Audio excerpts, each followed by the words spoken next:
Right then, hope you can all hear me. How do I sound? I can hear myself, so I must be all right.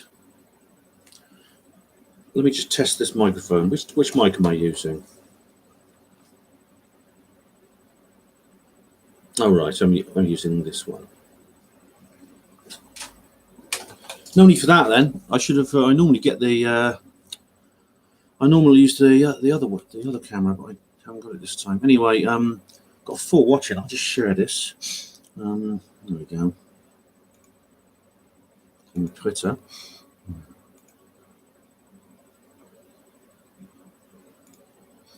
On Facebook.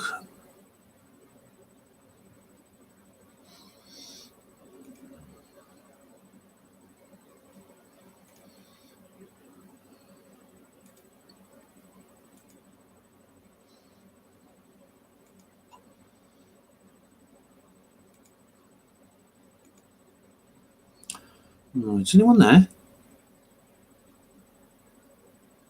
Right, okay, that's going. Oh, Bumbleina. Hello, Bumbleina. Hello, Pat. Loud and clear. That's great, guys. I'm using the webcam mic.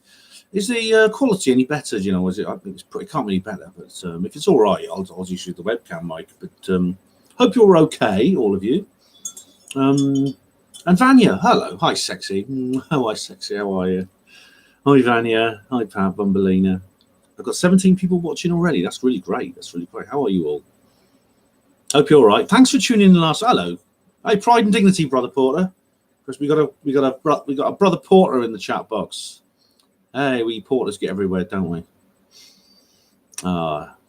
Nice to meet you, Chris. Right. Let's wait for a few more people to turn up. Thanks to all of you who were here last night. It's much appreciated. There's such a lot going on at the moment. I just knew I had to do another live stream.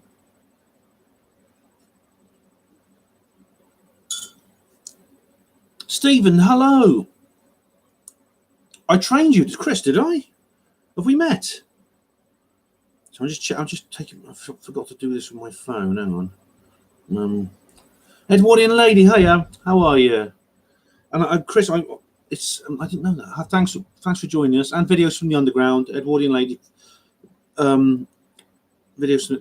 I forgot to do this. Hang on. Let me just put this on my phone on silent so it doesn't make any noise. There we are. I've got the landline in here as well. Hey, Mark. How are you? Mark Hollingsworth as well. How are you all? Are you all doing well?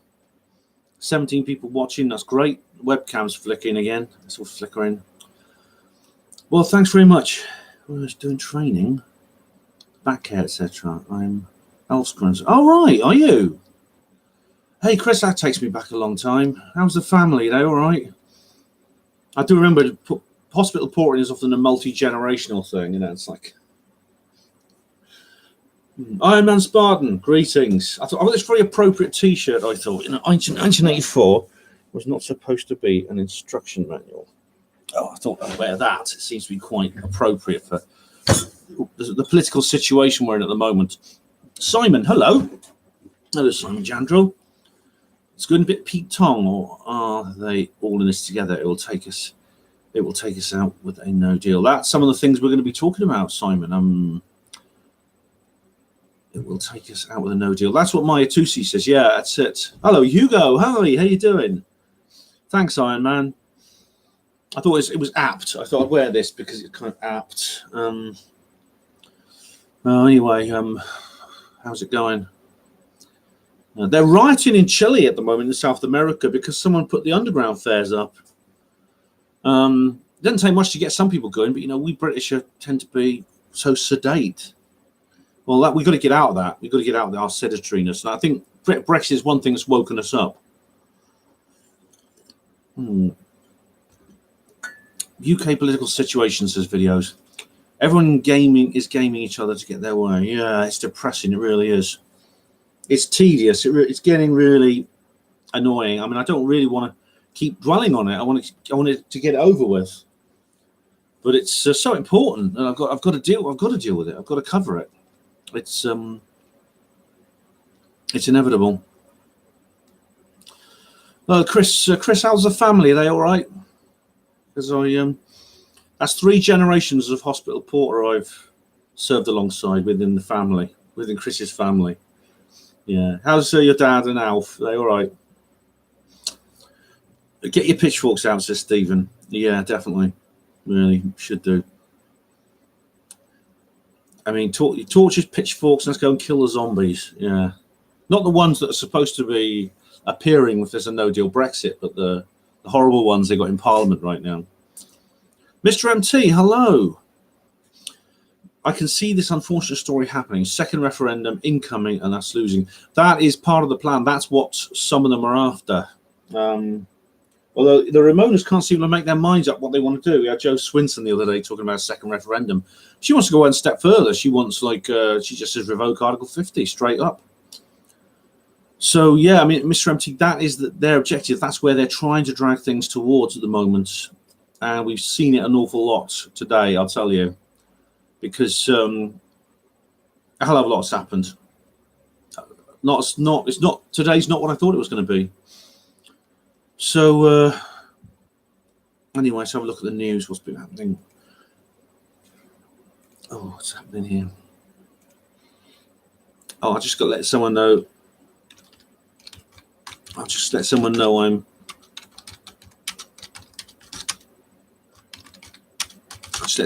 on the air. Right, on the news headlines. It could be something exciting might happen while we're on the air. That's quite something. I got a feeling something's going to happen while we're on the air.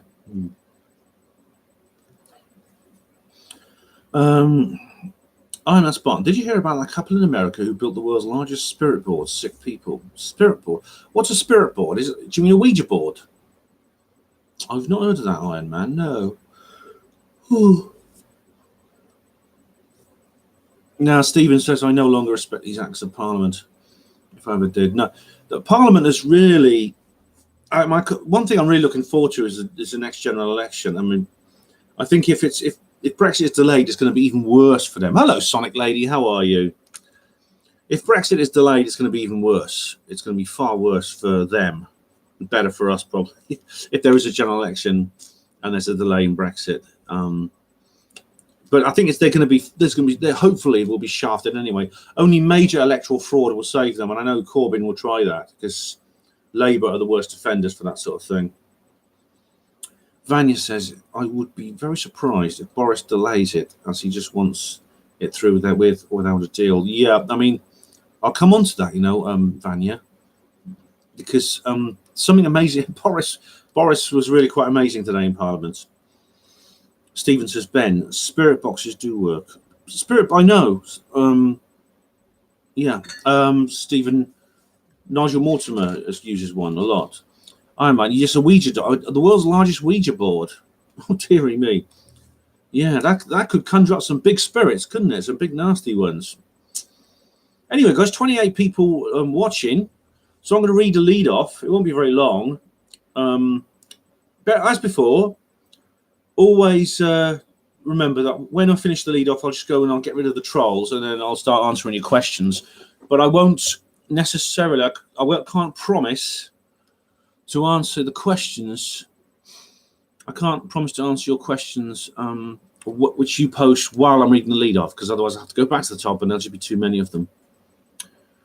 Iron Man Spartan says the Ouija board is in Salem. Yeah, Salem has a big... Is that Salem, Massachusetts? Because it has a big... I say it has a big tradition there with witches and things like that, because there was some famous witch trials there. So, yeah, what I'll do is I will... well, right, yeah, of course, Salem, Massachusetts. That's where all the paranormal fans want to go. So what I'll do is I will... I'll read through the lead off, okay, and then I'll answer your questions. When I finish the lead off, I'll just go back. I'll get rid of any trolls. Although trolls seem to be a bit thin on the ground at the moment. I think they've given up on me, because they know I just get rid of them as soon as I see them. But anyway, this was Super Saturday, but it wasn't actually all that super. It wasn't. It was not at all. There's been some interesting. There's been some 4 comments on the live stream notice that I'll go through. Rick Cleek says meep meep. That's like the Roadrunner noise. Phuket says, weary MPs will just thumb it up. Water torture, even Labour. Get it done. I think it will go through Parliament. Well, as you know, Phuket, if you're watching the news, they haven't had a chance. They've not had a chance to vote on the deal.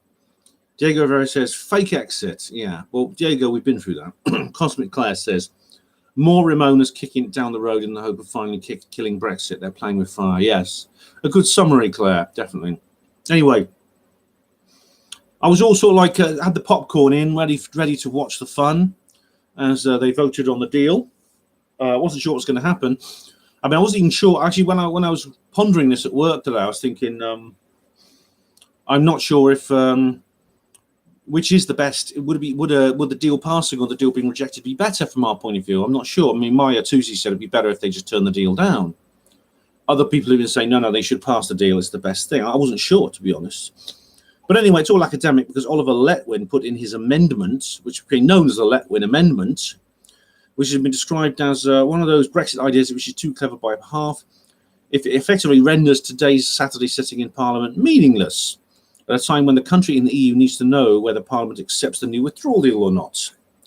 The amendment would withhold approval of the deal until the legislation to enact it was safely passed, a move that would automatically trigger the Benn Act and forced the Prime Minister to reject a further postponement, to request a further postponement to the Brexit until the 31st of January, 3 bloody months.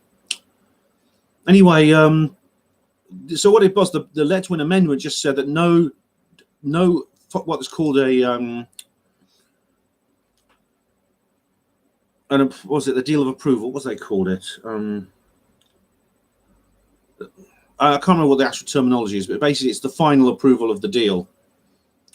That would be the that wouldn't happen until all the legislation involved in it was passed separately into law. This would make the deal a more solid case. It would make it. It would be more. People would then say, yes, we know all of it's right, and all Parliament has approved every single point, but it would take a long time.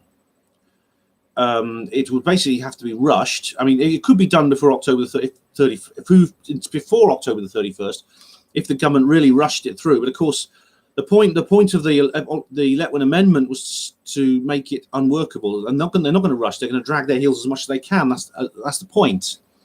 And unfortunately, it was passed 322 to 306. Now, the Democratic Unionist Party favoured the amendment because they've always actually been against the deal. They probably have voted against the deal anyway. But even without their 10 votes, it wouldn't have made any difference because the noes would have still got it by 306. So the ayes would have still got it by 6 votes. So that's it. The amendment was passed, which means basically the entire the approval of the deal vote is now been postponed. Anyway, Boris Johnson then did something that almost made me cry. I mean, he stood up and he says, I'm not disheartened by this. We're going to go ahead with the vote on the deal anyway, probably on Monday. And that's indeed, that was the next thing they did. The last thing he did before Parliament shut was they put, he was tweeting out, Jacob Rees-Mogg was tweeting out, but there was going to be a vote on the deal. They were going to just go ahead like nothing had happened. Now, one of the things of the Benn Act, it says it compels the Prime Minister, according to this Act, to request a further postponement of Brexit. Now, Boris says he's not going to do that. That's what really made me gasp and it moved me actually to see that. He says, no, the law does not compel me to, he said. He made his brief speech. And all the other leaders were absolutely incensed. Corbyn stood up and said he was very much in approval of the amendment. Stop a deal to crash out. He said crashing out, no deal, crash out. He says that no deal, crash out propaganda line twice in his talk. And he says the PM must comply with the law. He urges him to think over very carefully what he's just said. It was very much a veiled, not so veiled threat. And even Blackford, that horrible little ball bag, as Calamity calls him, he stood up and he said basically the same thing and rebuked the Prime Minister. Joe Swinson then talked about the protesters outside and said they want a final say. Now, that's odd because she's always been against the second referendum, but only because she wants a unilateral and complete revoking of Article 50. And she said the Prime Minister must comply with the law. She said, please, could you please suspend Parliament so he can write his letter to the EU? And, oh dear. And they were really trying to bully him. They were really trying to bully Boris Johnson. It was horrible to watch. Now, Letwin says he supports the Prime Minister's deal, but Letwin claims he's not motivated by any attempt to sabotage the deal. He just wants to make sure that it's properly examined before it's passed into law. But of course, he knows that there's going to have to be a delay then. The DUP voted for the amendment because it gave them a chance for pause to examine the bill, protect the integrity of the union. And when the newsreaders were reporting on this, sounded very confused about what happened for the Prime Minister to actually say that, to actually say, I'm not going to do it. No, I'm not doing it. I'm refusing.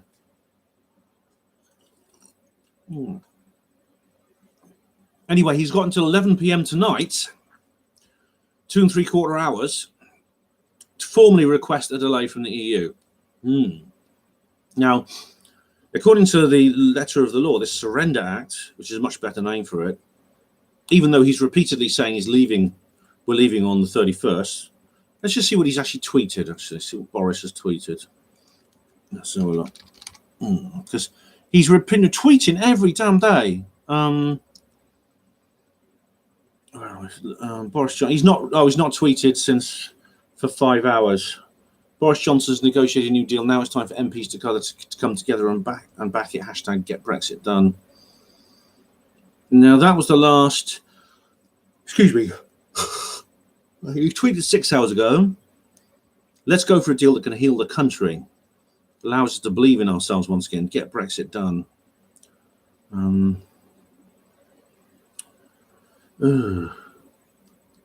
They had time to tweet about the rugby as well. England is through to the semi-finals. Oh dear. I wonder if Wales will do so well tomorrow.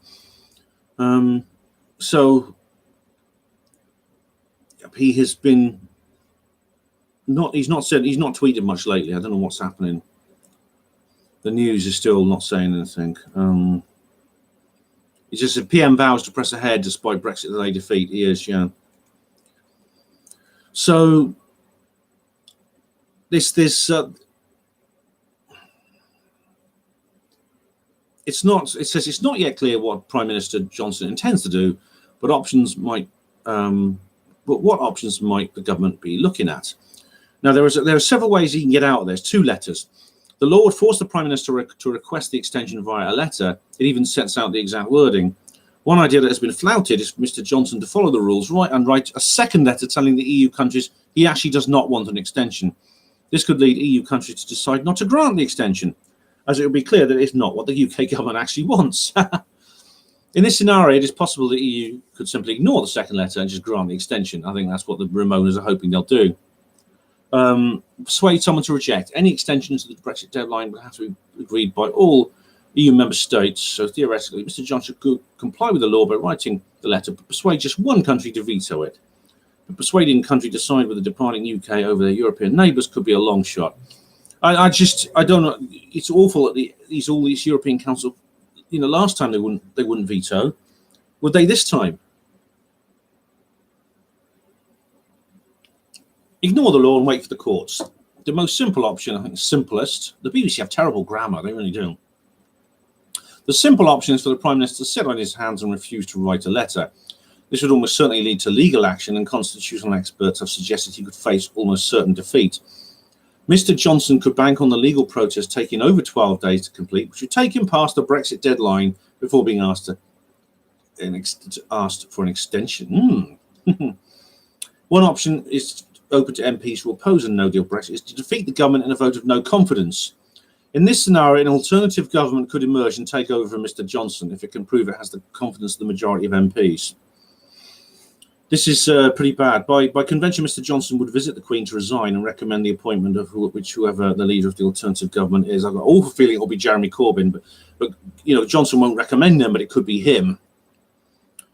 In theory, he could refuse to leave and become a squatter behind the back door of number 10. This could put the Queen in an unprecedented position, as she may be forced to sack him. Well, It wouldn't be completely unprecedented in terms of her entire jurisdiction, because she did dismiss the Prime Minister of Australia in 1974, Gough Whitlam.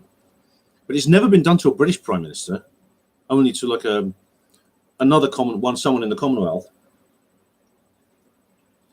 And of course, yesterday I mentioned the Vienna Convention, which Article 51 states that this could come under the coercion clause of a representative state, the expression of a state's consent to be bound by a treaty which has been procured by the coercion of its representatives who acts or threats directed against him shall be without any legal effect. So that's one line he could take. Just going to top up on dragon juice. So, I mean, there's a lot he could do. And I was just so impressed just to see him stand up to someone like that and says, no, I'm not going to write your bloody letter for you. And the law does not compel me to. Now, he wouldn't say that unless he checked it. You can bet he has. When he says that, when he says the law does not compel me to, it means he's not just being obstinate. He has a case. Oh, Tony Blair was on talking about Brexit fatigue. Oh God, he's horrible. He's horrible. So the law against the no deal is now in force. So the government options, there's a flowchart here. To comply means to request a delay from the EU. If the EU agrees, there's a delay. If the EU refuses, no deal on Halloween or a vote of no confidence in the Prime Minister. He could ignore it. He could ignore it where there's a legal challenge, or he could resign. There's a big question mark there. So what happens now? A new version of the Brexit deal has been agreed. Yes, that's right. The new deal replaces the Northern Ireland backstop. We went through that last night. A key amendment, from Oliver Letwin. Government sources made it clear that Mr. Letwin's amendment passed, which means any vote on a deal would not be meaningful today. Jacob Rees-Mogg said the government plans to hold a meaningful vote on Monday. That's the word I'm looking for, a meaningful vote. That means basically saying they like the deal altogether. It's not clear whether the Speaker will allow that to go ahead. He could rule it would be out of order.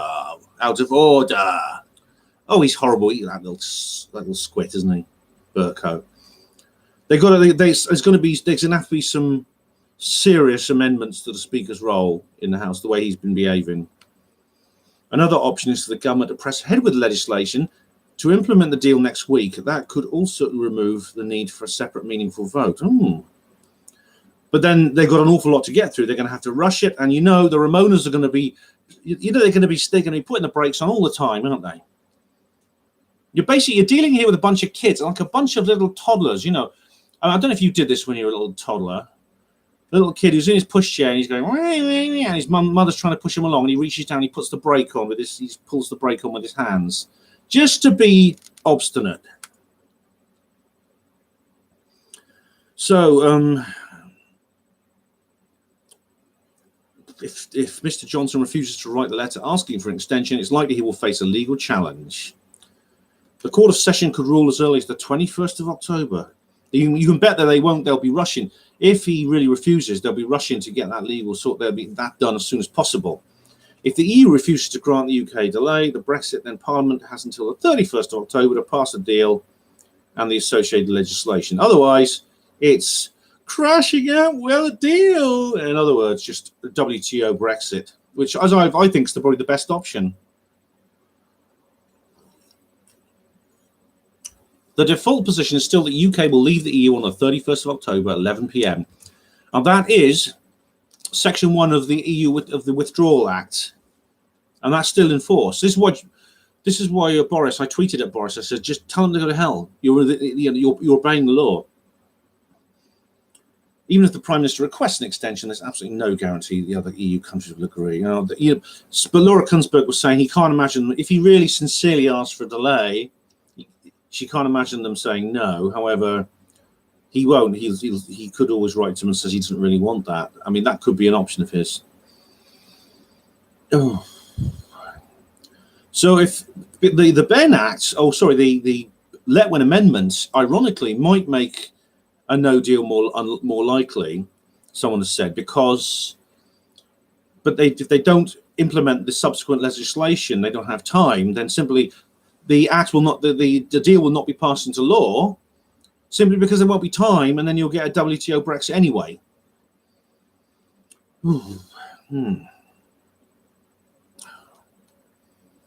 So the government, so this is another thing, an early election. An early election is widely expected after the 31st of October, when Brexit is currently scheduled to happen. It's unclear, though, whether that would be later this year or early next year. Oh, God. As I said, the outcome of any upcoming election will be very dependent on what happens in the next week, I reckon. So if the MPs are asked to vote in an early election, the election is decided by the PM. If there's no election and the government seeks an alternative route to election. There's a flowchart for that. I don't know why. It's pretty obvious. If Brexit is delayed, the House of Commons might be asked again by the government to back an early general election. That requires a 2/3 majority of the House. And you know what they won't want? They will not. It looks like the Ramonas are desperate to avoid an election now, and they will. I think they'll try not to have it again. I think they're in control at the moment, you see, thanks to Theresa May and her snap general election. Partly that and partly their own deviousness. They're currently in control, and they know a general election would take them out of control. An alternate route for the government would be a short new law specifying a date of an early general election. That only requires a simple majority and does not need 2/3. I think they do need 5 weeks' notice, though. There's another more dramatic way. The Prime Minister could call a vote of no confidence in his own government. I'm not sure how that would work. So if there's a vote of no confidence is called, the Prime Minister could be resigned. And then he has the chance of appealing, which he has to do within 14 days. At any point, the opposition could call a vote of no confidence in the government. Jeremy Corbyn has previously said he would table such a motion. If more MPs vote for the no confidence motion than against it, there will be a 14-day window to see if the current government or alternative one could win a vote of confidence. If no one does, then general election would follow. Another referendum. There could also be another referendum. Oh, God. But that would certainly require a Brexit delay and most likely a change of government. The referendum would have the same legal status as the one in 2016. Oh, bloody heck. An alternative would be to hold a confirmatory referendum. That would be between a particular Brexit deal and Remain. That's pretty much what some of them are after. A new referendum will require legislation to be held. There would also have to be the time for the Electoral Commission to consider this question wording, especially if it's a referendum with more than 2 options. Expert at the Constitutional Unit at the University College of London said it would take a minimum of 22 weeks. There's also the option of cancelling Brexit by revoking Article 50 altogether. Here we go. But clearly, that is not something the current government is contemplating. So it's only really possible to imagine this outcome after a change of government. The Liberal Democrats have said if they won a majority in the House of Commons, they would revoke Article 50 and cancel Brexit, which they can do. The UK can unilaterally cancel Brexit, and that's what I think they're aiming for.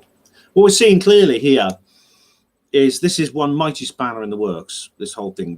This is why the opposition was so much in favour of the Letwin Amendment. The DUP were backing it for a different reason, because they're concerned about Northern Ireland and the preservation of the Union. But the Ramonas just want to stop Brexit, and this is a way of slowing down. This is a way of putting the brakes on to a point when they can hopefully stop it rolling altogether and basically break it up. That's the plan. They're bastards, absolute bastards. Ugh. Anyway, let's go see what you guys have been up to, what you've been saying. Yeah. Stephen's Truth Seeker. Shit, yeah. Mr. MT, Labour will be wiped out outside London. My MP Tom Watson is gone in West Bromwich. It's a disgrace to us. We voted 68% leave. You know what, Mr. MT? This is one of the reasons they don't want to have an election. This is why all of them, including Cuck, Change UK or whatever they're called now. This is why none of them have held by-elections, because you see, they should have. When they resigned from their parties or were kicked out their parties, they should have held by-elections. But they won't, because they know a lot of them are in Leave constituencies. A lot of them people voted for the party and not them. So yeah, they have a huge So there's a huge kind of they're sort of like They're clinging on with their nails, but they won't back down. They're doubling down. Tom Watson used to be Jeremy Corbyn's deputy, of course. So yeah, these really, I mean, it's, as I said before, at the end of the day, I mean, if this really, we can't lose this. I mean, this is something we should be enjoying because we cannot lose in the long run. This is, in a sense, the victory, our victory's already happened. It happened firstly in 2016 when we won the referendum. Secondly, when the Ramonas decided to behave in the way they behaved. Firstly, we beat them in that, and then they beat themselves separately. They committed suicide when they said, we don't care about the referendum, we're going to try and stop it. And there's no way out of that now. And they're just making it worse for themselves, and they're making it better for us. So as frustrating as this is, as much as nail-biting and tedious as this whole situation is, what's happened today in Parliament, it's a symptom of a very, very healthy change that's going on. Sonic Lady 69. Have you seen the huge Star of Rephilim, the St. David's Star at the flag of Israel, on the tiled floor of the public foyer in the Houses of Parliament? Yes, I have. Now that's very interesting, isn't it? This Star of David. Now you see it on the Israeli flag. You see it in several coats of arms. It's actually an ancient occult symbol. It represents a kind of very, very similar to the domed obelisk, which I talked about in previous videos. There's the upward pointing male triangle and the downward pointing female triangle coming together as one. So it's a kind of balancing of energies. And it's a very, very ancient and very powerful occult symbol. And of course, it's on the floor of the Houses of Parliament. There you are. See, it's incredible, isn't it? It does. It tells us all we need to know.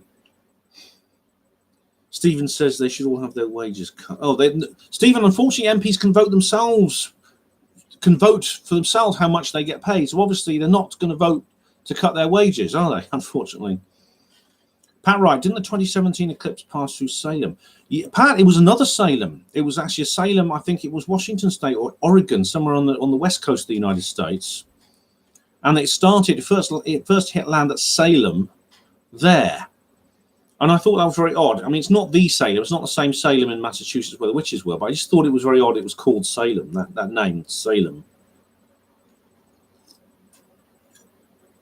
Salem is actually short for Jerusalem, the holy city. So I thought it was very interesting. Stephen, they can't, I mean, as far as having their wages cut, I think they should be sacked. I think they should be jailed for treason, half of them, quite frankly. They really should. Oh, I'd love to see them at the job centre. I really would. God, yeah. I would love to see Tony Blair lining up there with Jeremy Corbyn, and how many job applications have you sent off this week?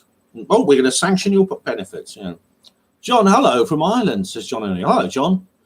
How are you? Hope you're all right. Hope you're not too worried about the border and all that sort of thing and the things like that. It's not any trouble with that bloody border. It's part of the sabotage. It's not something inherent to do with Brexit. They could make it work if they wanted to work, but they're trying to stop it working. They're trying to stop it working because they want to sabotage Brexit. Iron Spartan says, Ben, off subject, but are you aware of the Book of Thoth stolen from Egyptian tombs, which is what the Illuminati sources its power? I've heard of it, yeah. I mean, but yeah, it's supposed to be in. Is it supposed to be in Rome? Well, I've heard of it, yeah. Mr. MC, the Surrender Act was passed to get Super Saturday. Well, the Surrender Act was passed. The Surrender Act actually was exactly the same as Yvette Cooper's Act back in March, which it's basically saying that Britain can't leave without a deal, can't agree to leave with no deal. That's what Yvette Cooper's Act was, and this is what this is. At the same time, then they vote against every deal coming along, which is their way of saying we don't want anything except cancelling Brexit. It's a roundabout way of cancelling Brexit. They can't actually submit a bill to the Parliament saying cancel Brexit. They can't get a revoke Article 50 bill, as he said, until there's a major change of government. But this is a way around it. This is a way of keeping the ball rolling, kicking the can along the street to try and cancel Brexit. This is it. Stephen says, shitty Saturdays, sack them. Yes, quite so. It was a shitty Saturday. Armand, hello. I'm very well, thank you. How are you? 69 Phuket. Watching David Icke's latest. Hey, what's David have to say about things like that? Stephen says, don't vote for them anymore. Fuck them off. Well, you know, before 2016, I was against voting. I changed my mind after Brexit and Trump. Things have changed now. 69 Phuket. So the meaningful vote never happened. Nope, didn't. What is it? Yeah. Armand also says here, I wish they would get on with it. I feel a knife in the back still come over Brexit. Oh, Armand, yeah. I mean, then this is not going to end quietly. I'll tell you, they're going to fight us every inch of the way. They really are.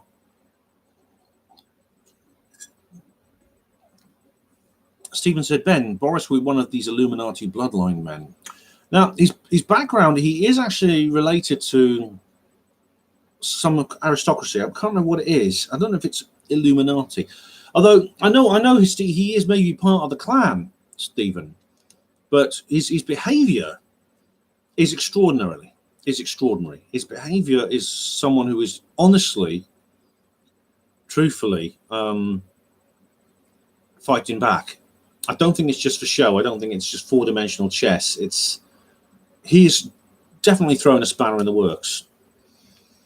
We'll see what'll happen anyway, what he's going to do. I mean, I may have to do another live stream tomorrow. I mean, if this goes on. Anyway, Phuket says, my dad used to have the Book of Thoth. Oh, did he? Is it a copy, I presume? Stephen says, they're taking the piss, mate. Who's that? Mr. MT, if 100,000 Brexit voters march today, the papers will be saying 100,000 right-wing racists march on London like Nazis. Well, they did, Mr. MT. They did on the various marches, the protests I've been on. They've said that. 69 Phuket says, saw a young Mog, looks like his dad. I saw him, yeah. Yeah, Reese Mogg's little kid. Yeah, they had to be escorted by policemen because of the Ramonas and that. In fact, politicians of both sides were threatened by angry mobs. 69 Phuket, Specky Cat. Who's that? Stephen, courts, an act of parliament has no real power. Well, Stephen, I think that the next step is the judiciary, and I think you're going to see lawsuits galore now. 69 Phuket, I must admit there were some great speeches. There were. Boris's was one of the best I've heard. It was short, simple, and defiant. 69 Phuket, in the BS of things, that is. Yeah, I mean, it stood out. Some of the things stood out like a diamond in a dung heap. Vanya says, we have to remember that Boris has been taking constitutional advice from the Queenie. Has he? Well, I wonder what's... yeah, I imagine he'll have had to ask her, yeah. 69 Phuket says, I like the speaker. Well, you can have him then. He's kind of ironic. He knows the parody. He's quite funny sometimes, but he's been really overstepping his mark. Sauna Lazite. Hello, Sauna Lazite. How are you? Sonic Lady. I remember reading that when Cameron first met the Queen on exiting, he was ashen-faced. I think that was some ATS form. I can only guess what she might have told him he has to do. Well, it could be she might have been unable to hold her human form in front of him as well and done a quick shape shift. That could also be a possibility there. 69 Phuket. I can't imagine her Madge even scolding a corgi. No, she just drinks their bloods, I think. Their blood, I think. What happened to the corgis? They were old and done. No, the corgis are... Oh, she's got loads of them.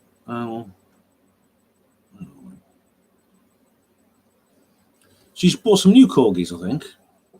Some of them have died, yeah. Where are we? Sauna, as I said, I just switched off LBC to listen to you, Ben. The MPs are a disgrace. They are, Sauna, and you know, I'm flattered that I'm upstaging LBC. I am. Nigel Farage's show is quite good, but you know, Nigel Farage is himself being bloody awkward. He really is. Oh God. He's Farage, as I said last night. He's saying the most stupid things. He's actually calling for an extension. He's saying reject the deal in favour of an extension. I mean, he's trying to undermine Boris Johnson. He's saying there should be no Brexit at all. There should be a general election. I think what he wants to do is he wants to get some MPs in Parliament. But what he's saying, I can sense that I think he's motivated by a desire for personal political power as opposed to the mission. He wants to be at the helm when Brexit happens. He wants to be at the helm of the ship, rather than just campaigning for what he believes in without the MPs. I mean, he doesn't need. If I was in this position, I wouldn't care if I'd want any seats in Parliament or not. I wouldn't care. I really wouldn't. I would simply. I would simply support the Prime Minister. I'd be willing to swallow my pride and support the Prime Minister. Hugo Roon says, I'm looking forward to the breakup of the UK. Well, Hugo, if it was done properly with Scotland and Wales, truly chasing a desire to be independent, I would also be supporting them. But as Simon Harris said the other day, you can't. These independence movements are meaningless if they're just saying, "Oh no, we want to become EU member states." That's our goal. Like the Catalonia saying, "We want freedom from Spain. We just voted to leave Spain and become an independent state. Here's our application form for the EU." It's a contradiction in terms. It's all in doublethink. John Nolan, what a waste of a day. It bloody is, isn't it? Bloody bastards. 69 Phuket says he did a huge poo on the chat. I didn't see it, Phuket. Have you deleted it? Unless you said maybe I didn't get it. Diego Rivera, hello. Oh, yeah, let me guess, Diego Rivera. Trump is supporting Israel. What's he saying? Oh, hang on. Ben, I can explain Brexit, but you have to listen. Go ahead. I think if you may, okay. But yeah, go ahead, Diego. If it's something I've not heard before, I'm curious to hear it. Vanya says Tom Watson is the Benny Hill of the Labour Party. He looks like him, doesn't he? And he's got Ronnie Corbett glasses. Diego Rivera says Brexit will happen on the 31st. Do or die, yeah. Hang Boris on the Traitors' Gate on the 1st, if not. Well, there's a lot of people I'd like to see in that position, Phuket, but not Boris. I'm sure if it doesn't happen, it won't be Boris's fault. All right, Diego Rivera, Ben, can you give me a chance to explain Brexit and why it will happen? Of course, go ahead. The star, right, Diego Rivera, the star is Masonic, Steve says. They're just making up as they go along. That's how it seems on one level at least. Well, they've got plans, Stephen, but they keep adjusting them. The Ramonas are always on the back foot, which is the good side. I mean, a lot of their plans have backfired. Hopefully this one will too.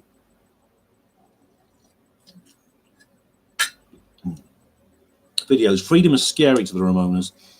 The North American Union has been stalled. It was just another effort towards world government. African Union, North American Union, Asian Union, Europe. Oh, yes, indeed. Freedom is a frightening thing. People can become addicted to imprisonment. Now, there's a story which I believe is true. I don't think it's apocryphal. I've seen it from several sources. That at the end of World War II, there was some prisoner war camps in Southeast Asia run by the Japanese, and some of the guys, these were the guys like from Bridge on the River Kwai. A lot of them were British. They were used as slave labor, and when they were liberated, they refused to come out of their cells. And it's not because they were treated well by their captors. They weren't. They were treated extremely brutally. And apparently, the more brutally you're treated, the more quickly you can become addicted to that kind of treatment. And some of them refused to come out. And they couldn't. They've been so broken down and psychologically traumatized by the abuse they suffered at the hands of their captors, the torture, the watching executions, things like that, that they had. Essentially, their brain had been hardwired to be addicted to it. This is the battered wife syndrome. It's Stockholm syndrome. It's you know how it is. We know there's some people who absolutely. It's frustrating when we see people doing it, but it's a psychological. It's a part of our psychology. We can become addicted to it. And This is what I think we're seeing with the Ramonas. They are literally suffering from Stockholm syndrome. 69 Fugue on theflygov.com. What's that? Oh, Boris he's got 2.25 hours left to sign up the thing. That's what he's got. Oh, you think he'll do it? I don't think he will. I think he means it when he says he means it when he said what he did, you know. Video says Tony Blair got a posh job from Morgan Bank, 2 million a year. Yes, he did, the bastard. 69 Phuket. I can see anarchy in the UK. Well, yeah, I mean, it's obviously the Sex Pistols song. I played that on the Panmo show I did for the Brexit referendum. People have to shake up and wake up now, says Stephen. Yeah. Sauna says all EU collaborator MPs should take a walk in the woods, if you know what I mean. Sauna, you've got to be careful what you say for legal reasons, but I have to agree with you. Yes, I mean, that's how the law deals with that kind of crime. Collaborating with a force of foreign occupation, yeah. Phuket says the peeps are shaking like Stevens. Brexit is a satanic ritual, part of the New World Order plan. Well, I'm curious, is it? How do you know? Simon says, gotta laugh at Westminster. It must be full of lizard people. Well, a lot of them are, yes. But I think you've got to go to Windsor Castle for the...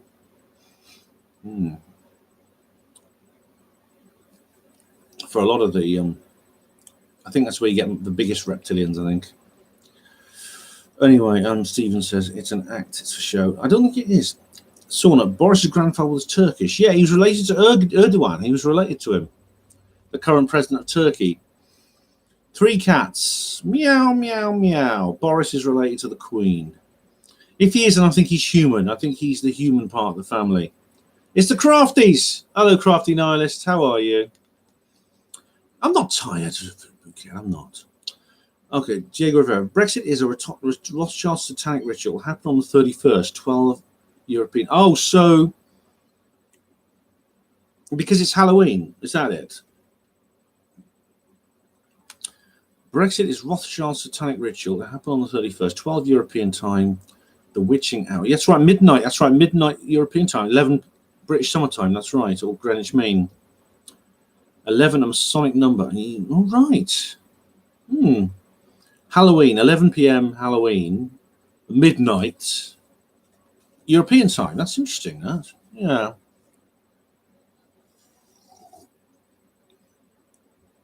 Stephen says the corgis get eaten by the lizard. I think so. Maybe she breeds them as food. I don't know. Jay Rivera, after a hard Brexit, the euro will crash. That's all part of the plan. Well, yeah, I mean, there's no doubt they're going to try and give us a punishment beating after Brexit. Yeah, absolutely. An outlaw in-law. Aye, outlaw in-law. The masses are spineless cowards. They deserve everything they get. No wonder it's easy for Parliament's members to deceive so many idiocracy. I think there are, unfortunately, a lot of them who are, as you say, cowards. And unfortunately, members of my family, I get very frustrated by their weakness. But I think there's so many others that are now changing. It's now changing. I mean, Brexit seems to have broken through the apathy. The Brexit issue has exposed the truth, and the British spirit is coming back. I can sense it. And what's happening at the moment is actually going to inflame that even more. I know, spinless. I mean, I knew meant spineless, not spinless. Yeah. John's Nuff. Hello, John's Nuff. Says Bolshevik Boris. That's not fair. Sonic Lady, I reckon Farage is paid for opposition. Well, as I was saying last night, Frank Farage says some great things sometimes, and he comes out with some absolutely stupid and reckless gaffes. He really does. He really puts his foot in it sometimes. Like when he's talking about having a second referendum, and now he's talking about going for a delay. This has actually split the Brexit party, because there's lots of people in the Brexit party now against him. So Diego Rivera says Brexit is a satanic ritual, just like 9/11. Well, that's worrying, Diego, if that's the case. Hello, TK. Where are the ghosts? Well, the ghosts are, well, there's ghosts on, excuse me. It's going to be Halloween, isn't it? So there'll be lots of ghosts around. Yeah, the ghosts are, you know, you could do like great costumes, couldn't you, for Brexit Halloween? You know, trick or treat or crashing out.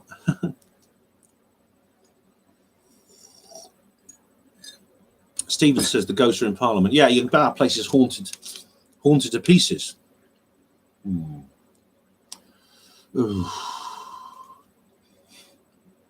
are we now? Stephen says it's the Illuminati. They stink of shit. The Illuminati are there, aren't they? Always pulling the strings. Sonic Lady, I believe the leading families have trillions and trillions in the banks, which would include the Rothschilds. The last 3 years have given them time to work this to their advantage. Well, Sonic, I think they're not having everything their way. Things haven't gone their way. I mean, if they had everything to their advantage, the whole referendum wouldn't have happened, or it would Remain would definitely have won. So I really think that their plan has slipped up badly. It really has. Diego Rivera Genius says the European Union has served its purpose. They now want to rebuild the EU so it will accept goods from China and the US. Brexit will crash the euro. Is that it? Do you think this is all part of the plan, Diego Rivera? Because it's not unlike what other people have said, like Richard D. Hall, Neil Sanders, and people like that. Do you really think this is all intentional? I mean, we were talking about this before, and I was saying I didn't think it was, and I did a rebuttal to Neil Sanders actually on Hapanmo TV and Hapanmo Voice.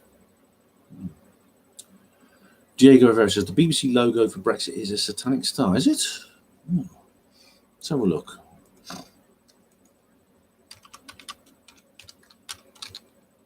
BBC Brexit. Here we go to images. There's something called the BBC Brexit. Oh, yes. It is. It's a 5-pointed star with the bottom left one as the British one coming out. You're right. Isn't that odd? How strange. Phuket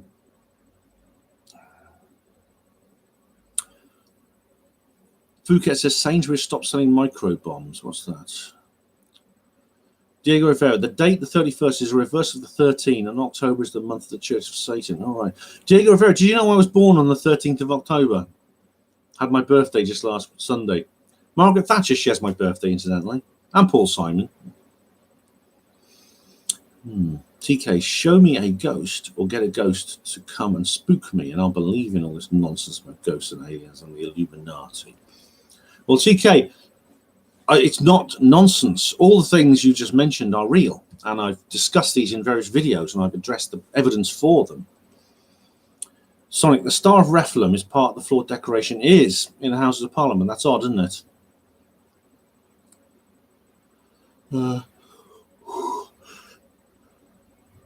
The speaker sits on a wool bag, says Phuket. Is that a bag? Is that because he's meant to be a sheep or something? Is that a statement of that?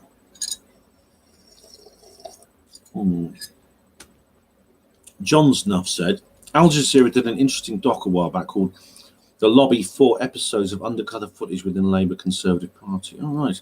Yes, Al Jazeera, I saw that. That was good, that was.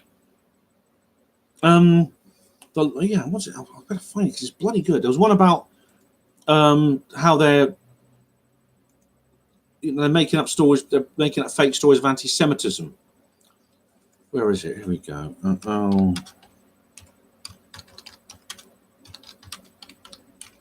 It's it's basically the Israeli lobby. Yeah, it's it. Young Friends of Israel, and it's about how they are basically the Israeli embassy now are working on tricks to infiltrate the government, including the Labour Party especially.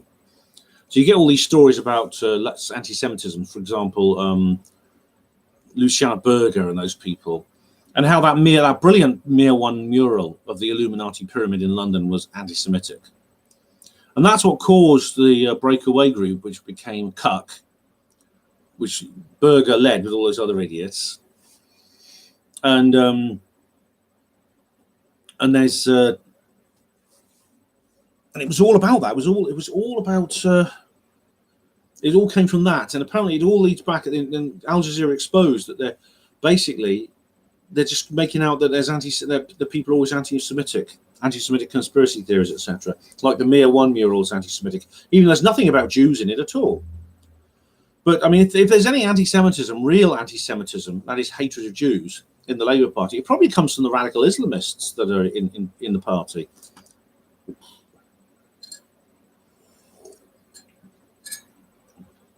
Sonic Lady says, the first time I saw that star, it was in the background of a BBC News piece from the Houses of Parliament a few weeks ago. It's interesting, that, isn't it? You have these 5-pointed stars and 6-pointed stars and things like that. Stephen says, hey, I seen a strange advert on YouTube with puppets. Were they puppets singling out no voters? Oh, I've not seen that, Sir Stephen. Nothing as it seems. Hello, how are you? John Snuff, conspiring the anti-Semitism media campaigns. Yeah, there's this thing about how anti-Semitism is a problem in the Labour Party. It needs to be addressed. Jeremy Corbyn hasn't done enough. Yeah, but you see, they say they won't say what is very obvious is it's coming from the radical Islamists, and they won't say that. But that is the truth of the matter. It's coming from the radical Islamists, which are being used by the New World Order, as I've explained on previous videos. That's the problem they won't talk about. 69 Phuket, they go through a hall where Henry VIII played tennis.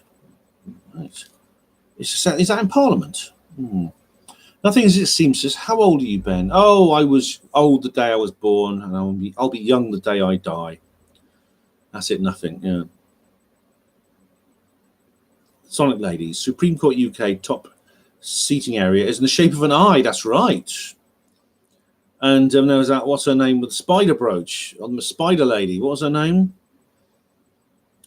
Alice Hale, the Supreme Justice, with the spider brooch. Isn't that weird? That's become popular now, that brooch. A spider. That's interesting. Simon Tucker, hello. How are you? Nail on the head. Oh, right, Fanny. What was it I said? 69 Phuket. The Honourable Shadow Leader is lacking. The Honourable Shadow Leader is a two-faced little sod. Vanya Patterson. I've thought that for a long time about the Islamists. Yes. Yeah, I see what you mean now. Yeah, being the problem with the Jewish lobby, and you're the only person I've heard say the same thing. Oh, right. Oh, am I the first person? I'm surprised because, but it seems obvious to me, that if you go to the Labour, of course, are very left-wing. They're very anti-racist. The exception is the radical Islamists, which, of course, are being engineered. The whole thing with radical Islam is it's being engineered. It's not an invasion. It's all been created here by the mega mosques, which have been funded by Saudi Arabia. I mean, it is an invasion in a way because we've got the immigration and things like that. But the actual radical Islamism itself is being installed domestically, and because they want a civil war, which they can then which justifies a more extreme version of the EU. Hugo says Boris has how long now? I don't know. I mean, I hope he'll be around long enough to do what he wants to do, Hugo. I mean, I can't see them lasting forever, but I mean, in his brief career, he'll have done 10 times as much as any other bloody prime minister has.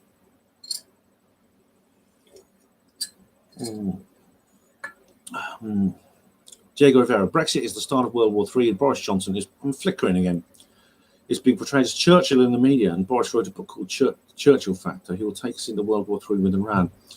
Well, Boris Johnson is very different from Winston Churchill in many, many ways. I hope he doesn't. And we were talking about Trump, weren't we, last night, about the possibility that Trump has been compromised. It does seem like they're trying to bait a war with Iran right now. That's their plan. And I just hope these people manage to resist. People like Trump and Johnson manage to resist. Sauna says, John Bercow literally has a booster seat when he sits in the House of Commons. He does. That's why people call him Lord Farquaad. Stephen, you remember that giant spider they had going through the city centres? A giant spider? Was that? No, I remember the one in Lord of the Rings, which is that Shelob. That was scary. It scared me when I read it in the book, and it really came to life while in the movie. David Keith, hi David. What a shambles it all is. Yeah, it is, isn't it? It really is. It's fun to. It's quite good fun, actually, David. It's tedious and annoying when you step back and take another look at it. It's quite good. It's quite a good laugh, actually. John's migrant invasion, Kalergi plan, Barbara Lerner, Spectre, immigration. Yes, it's all part. It's being done deliberately. It's not being just allowed to happen. It's being done deliberately.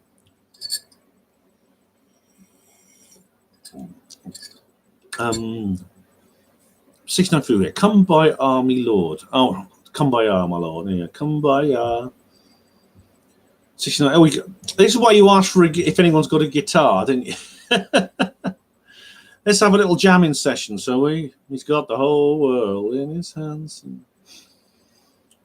John's off. All Middle East wars, the Greater Israel Project. Yeah, you know, John, you know the blue lines on the Israeli flag? They symbolize the rivers, the Nile and Euphrates rivers. Which means, yeah, the actual, it's the territorial ambitions of Israel is to take over the entire Middle East. Stephen, David Icke talks about the web of control. Yeah, that's right. So it's quite appropriate, isn't it? The spider at the center of the web. He often uses that analogy as well as the pyramid. Crafty Nihilist. Shelob was in our bath this morning. Oh, God, that's scary. That's the most scariest part of Lord of the Rings, that spider. It was, I mean, it's really, in the movie, but in the book, he really describes it in huge detail, this horrible, disgusting spider. Take me to your website as the spiders and the fly. Jimmy James, hello, how are you? Are you all right? Great, you're all here. Stephen says, I don't find it funny, but Ian Duncan Smith was laughing. Oh, was he? I don't like him, he's horrible. Hello, Galaxian. How are you?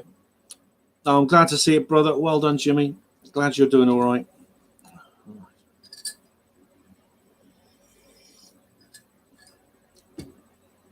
Hugo Roon says, I have resident spiders. They often go out at night hunting. All right.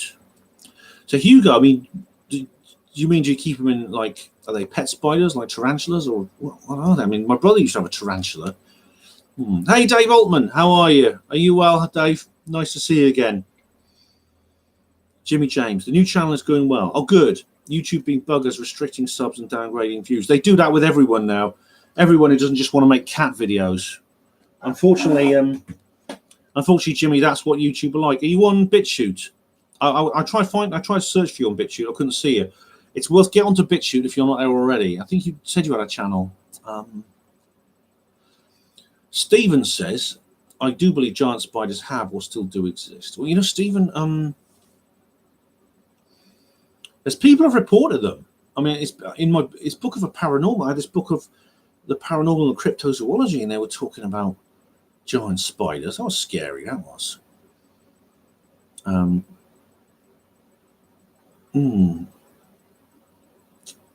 Sonic Lady, Ben.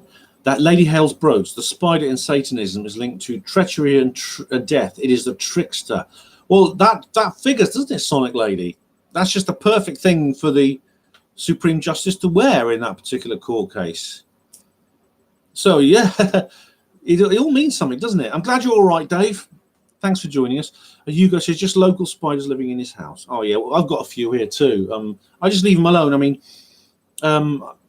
they actually, I put them outside originally, but then the more just appeared. And apparently, someone said, "Oh, let them stay and don't put them outside. They come in deliberately because it's warm." Jimmy James, has anyone experienced spider beings? Well, I haven't, and I would be pretty scared to.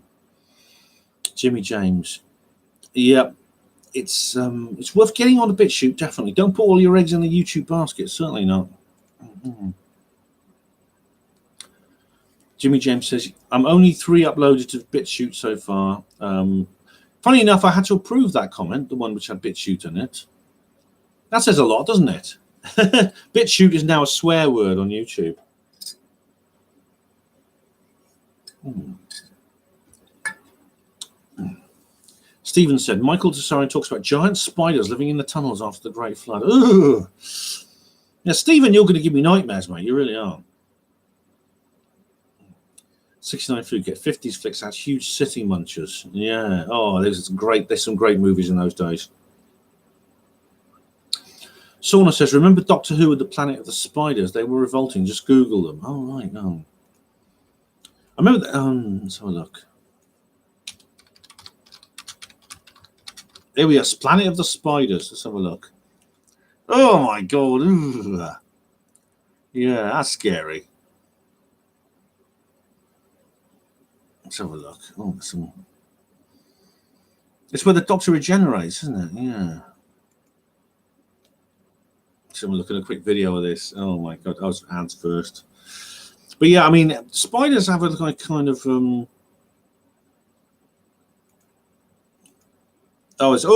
that's a big one. Oh, that's scary. That's disgusting. Eee. Oh my God, that's the size of a dinner plate. Bloody hell. Yeah, I see what you mean. No, I wouldn't want to see spider beings. Definitely not. Oh God. So Sauna, Doctor Who's like really great. Some episodes are really great, but some of it are scary. Joe's John Snuff, keywords that YouTube bans from chat. Yeah, and funnily enough, John Snuff, a BitChute is one of them, which is odd. Oh, we got a Dutch person, Jaap Racenbloem. Hello, Jaap Racenbloem. Goedenavond. Do you approve of homosexuality? Not for myself. No, I'm straight. I'm heterosexual. But for me, it's other people's private lives are their business, and I neither approve or disapprove, because it's what consenting adults do in their own lives is really not for me to say. But anyway, Jimmy James says, does it make sense that if we do actually evolve, that every type of species evolves into the human type blueprint, head, torso, appendages? Not really. I mean, I've been looking into this, Jimmy, because I don't know if you've seen any of my SETI and UFOs talks, but about what kind of alien life we have. Many different sort of forms could emerge.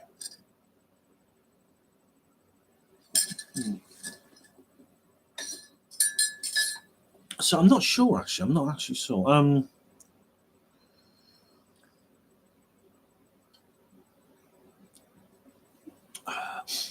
a lot of the aliens, especially the ones involved in abductions, are vaguely humanoid. They seem to have a human form. In a sense of having a head, arms, 2 legs, like the Greys, which could be because they're related to us, or it's convergent evolution of some kind. So they've actually evolved into the same form separately, independently. Nothing is as it seems, says Spidey sense, as Kevin would say. That's Kev Baker, even Kev Baker, yeah. Jimmy James says, something I looked into before, birds, lizards, insects, all evolved into the human blueprints. Oh, well, they have, like, for example, birds, they have 4 limbs, for example, like birds have like 4 limbs which turn into wings, where we got hands and arms. Lizards sort of have 4 legs, where we have like our 4 legs. We used to walk on 4 legs, but these 4 limbs became like grasping organs, and we stood upright so we could grab things. That's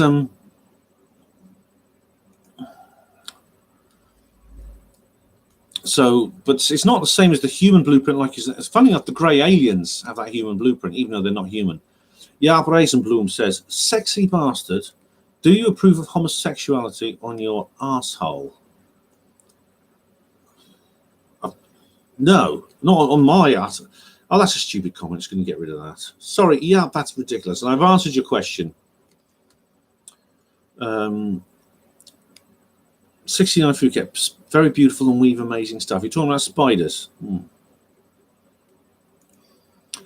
Pat Riot says, where are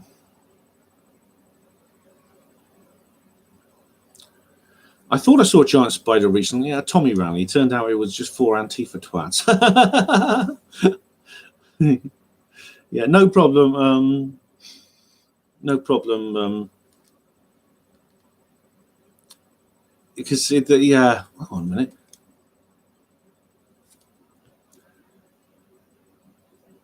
Yeah, they are spider-like, aren't they? Remember those ones that attacked me? Yeah, I mean, I'm not going to publish your comment there. Why are you concerned about other people's private lives? I just ask you that. Yeah, says wanted to know if you were on the right team or not. If you know what I am saying. What do you mean? I mean, you're asking me if I am homosexual? No, I'm not. I've had to. I can't approve the comment you put earlier on, and I don't understand why you are concerned about other people's private lives. I really, I'm not. Jimmy says, I'm not sure either, but it was an interesting thought, and people seem to have experienced these humanoid-type species. Yeah, in the abductions and things like that. I think it's possible they're related to us, you see. And you said DNA, chimera DNA genetic experiments at the underground bases and whatnot. Some of it, yeah, they do have aliens and they do experiments on them in underground bases. Places like Peasmore, Dulce, Area 51. It's always a bit... and of course the abductions and things like that. Where are we now?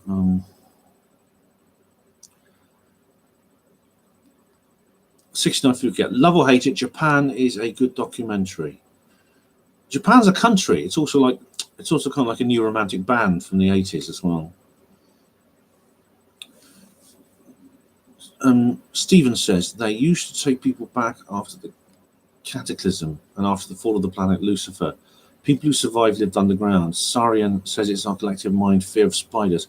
I've not seen that interview with Sarian, Stephen, but you know that's an interesting. He's an interesting chap, and the idea of spiders and things. Maybe our fear of spiders, because a lot of people have a fear of spiders. This arachnophobia is quite common. A lot of people have it, and it makes you wonder why they have that. It's interesting. It's an interesting question, isn't it? It could be because of an ancient racial collective memory of giant spiders. It's like dragons. Where does the idea of dragons come from? People, maybe it's something to do with the dinosaurs, and the dinosaurs were kind of dinosaurs may have been the dragons. Hannah Louie, hello, how are you? How are you, Hannah? Welcome. 69 Fuki, imprints of previous lives. Yeah, it could be like past life memories. Jimmy James, did you say you'd be interested in trying DMT, Ben? Yeah, Jimmy, I would, under the right circumstances, in the right set and setting, as Terence McKenna used to say. I would be interested in doing a DMT retreat, yes, I would. I keep getting adverts for one in Ireland, which I'm thinking of going to at some point. It's something I've not made serious plans for, but it's something I'd be interested in doing. Mel O'Brien says, abductions are nonsense. A bunch of menopausal and or new age women and delusional mentally disturbed men. Greys are a diversion, as are UFOs. We're being misled. They're not stupid. False on all counts, Mel. Totally. Abductions are not nonsense. Abductees are not the people you describe here. They don't fit into the category you describe here. UFOs, greys, they're real. We are being misled over the situation to do with UFOs, definitely, but not in the way you think. What's going on is actually a kind of double bluff. I've talked about this. I've done more than one video on this, and I advise you look at my UFO disclosure videos. And I can't remember which ones there are, but I've done a lot of other videos on this. You're completely wrong, Mel. Totally. 69 says them fishing guys down the canal. Like, oh, there was a guy abducted who was fishing. I remember that. That's great. Yarp Bloom says, please watch the video. It's about the Area 51 subject. Which video, Yarp? Mel O'Brien says, do people really believe that advanced aliens will be crashing and abandoning craft around the world with corpses? More diversion. Why do you believe these things could not happen? Does advancement mean no crashes at all? Is a sophisticated racing car more or less likely to crash than a horse and cart? Just because they have engineering doesn't mean their engineering is perfect. Sophisticated levels of sophisticated engineering are not directly correlated with reliability. It's not a diversion. These things happen. Look at my Nottinghamshire Roswell video. Diego Vera. Boris says, Boris Johnson is the 77th Prime Minister, 7-7 symbolism, 14th under the Queen. 7 plus 7 is 14. Churchill was the first Prime Minister of the Queen. Is Boris the last? Oh. That's interesting, isn't it? That would be rather strange. That reminds me, is Diego Vera, of to do with the Pope. You know the prophecy of Saint Malachi. Saint Malachi was an Irish bishop who did a pilgrimage to Rome in the 12th century, and he had a vision of an angel who told him there would only be 111 popes after the present one. Well, guess who's number 111 after the one that was in Rome when Saint Malachi went there? It's Pope Francis. Yes. So if the prophecy of Saint Malachi is correct, he's the last pope, and when at the end of his reign, the church will fall. Yeah, a good video about Area 51. Which one, Yap? Which one? Let me know. Post a link. I mean, I don't know if I'll approve it but I will cut and paste it. Diego Rivera. Churchill was unelected, so is Boris. Churchill, World War II. Boris. Churchill wasn't unelected the second. He was elected a second time. I mean, he was eventually elected. Boris Johnson was not elected. That's true. Neither was Theresa May. She only actually she was elected by forming the coalition with the DUP, which is causing all the problems now. 69 Phuket says, no, Ben. No, what? Sorry, Phuket. Are you talking about Japan? Right. Love and Hate in Japan is not an 80s band. You didn't say Love and Hate in Japan. You just said Japan. And that was an 80s band. Mark Sylvian, my friend SE111, she goes on about him all the time. She knew him. Mr. MT, in my opinion, greys are androids sent to explore worlds. There's sometimes some people have said that they're actually some kind of artificial life.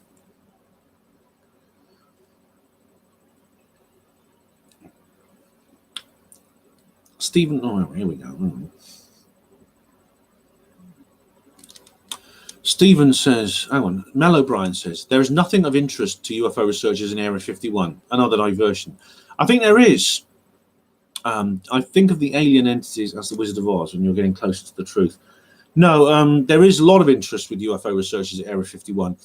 Area 51, lots of strange things appear in the sky above Area 51. There's lots of witness testimony that says they've got crashed UFOs there. There's a large underground section there. We know that because the number of people who actually work there are far greater than there would be if what we see is all there was. So you're wrong about that there too. Jimmy, yeah, the thing about DMT, I mean, I think I've read Graham Hancock's book Supernatural. I've got a copy of it on my shelf. And I've read Rick Strassman, the DMT, the spirit molecule. I've read Terence McKenna as well. I'm curious about the whole thing, but it's something I'd have to enter into very carefully. Jimmy James, David Jacobs, go check him out if you don't believe in abductions. Precisely. Yes, there's abduction researchers. There's so many that have proved their case, I think. John Mack as well, Mary Rodwell, Suzanne Hansen. Honestly, it's true. Mel O'Brien, it's real. It is totally real, I promise you. Mel O'Brien, most abductions are developed through regression therapy. Hypnosis is often used, but it's not the only source. It's not the only source of evidence either. Phuket, you're twisting my melon, man. Am I? Oh, Stephen says government shoots down UFOs. I don't know if they do that. 69 Phuket. I hate Oasis, by the way. Oh, I'm sorry you do, but I think they're quite good. They've got some great songs. Sauna says the best thing I saw in the news this week, Ben, was the Extinction Rebellion activists getting to know what the diverse working class population really think of them. Oh God, yeah. Oh, that Extinction Rebellion. Have you seen my video on that? I went to an Extinction Rebellion meeting, and it's pretty obvious. Like, it's all they've got a lot of money coming in. They didn't charge me to go to enter this meeting. And it was all very well funded. They got a big venue in Oxford. They had like all the artwork and all the literature was out there. I wonder where they're getting their money from. George Soros, clue. But and Greta Bumbag as well, who is supposed to be 17. I think she's probably 2 or 3 years younger than that. Clearly a brain damaged child. And as far as I'm concerned, it's child abuse what they're doing to Greta Thunberg.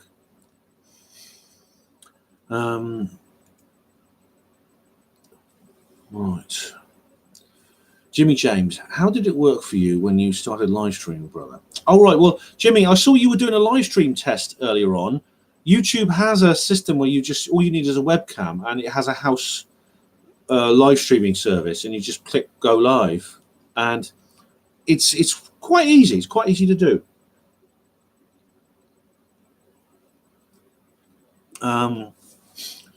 Mel O'Brien, not only am I not wrong, but I've had a number of CEs, close encounters, and I've been up close to these greys. Unlike most of the gullible UFO researchers, the alien entities are possibly plasma beings. Well, I think they may be a combination of things, Mel. Some of them have a physical presence. There's no doubt about it. And I think you are wrong there. And your close encounters, I mean, you had these encounters. You're the only one who can really interpret them, or the best qualified person to interpret them. But I've really studied this area very carefully, and I think it's more than what you're saying. Sonic Lady, Area 51. After Crowley's antics in Nevada in the 1920s, Parsons and Hubbard redid the rituals in the 40s, left a portal open, hence Area 51, huge demonic interdimensional tunnel. Yeah, that's true.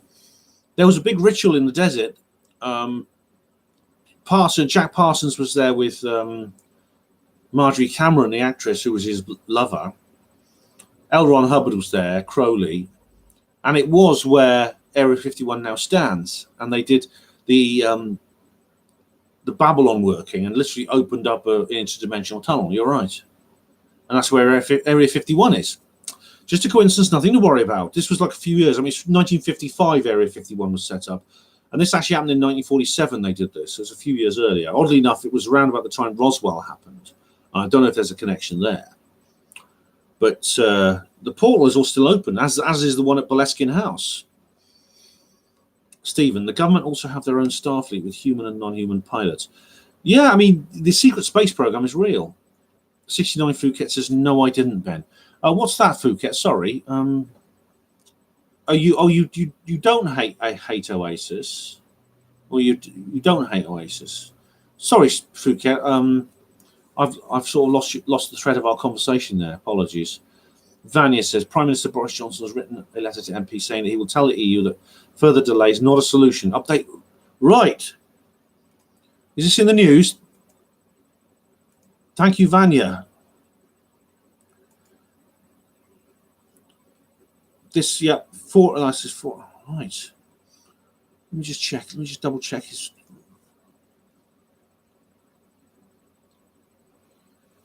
I'm just going up to Brexit now. Oh, Brexit, I'll follow them back. Brexit vote, let's have a look.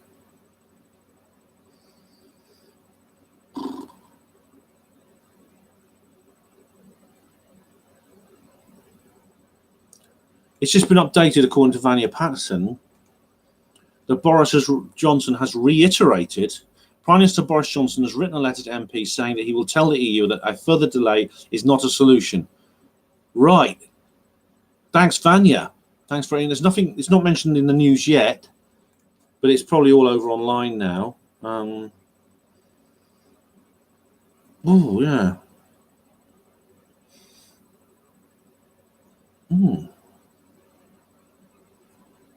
Yeah, here we go. I will not negotiate a EU delay. I will not. Yeah, that's brilliant. That's pretty brilliant. So,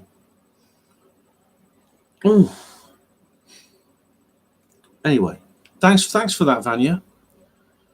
Simple. Love and Hate in Japan is a documentary. Okay, Phuket, I thought you were talking about that. You just said Japan. Did you did say love and hate in Japan? Okay, I thought you just said Japan. Sorry.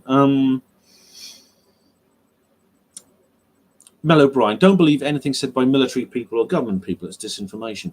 What do you really? I mean, what do you mean? Anything. If you start by saying don't believe anything they say because of who they are, then you enter it. You kind of go down a bit of a black hole where you have unfalsifiable hypotheses. So, regardless of what evidence is presented, what they are saying, who the people saying it are the people who you don't believe because of who they are. Right, military people or government. Well, how would you define those things? I mean, I was in the Royal Navy for a short time. Does that make me ex-military? So you don't believe what I'm saying? I was also in the NHS for 23 years. That's government. So am I not to be trusted? On the other hand, if there's evidence that's, for example, that willing disclosure is possible and it comes about with evidence, you can't turn it down because of the people. You can't reject it because of the people who are saying it. That is not a reason to ignore the evidence presented.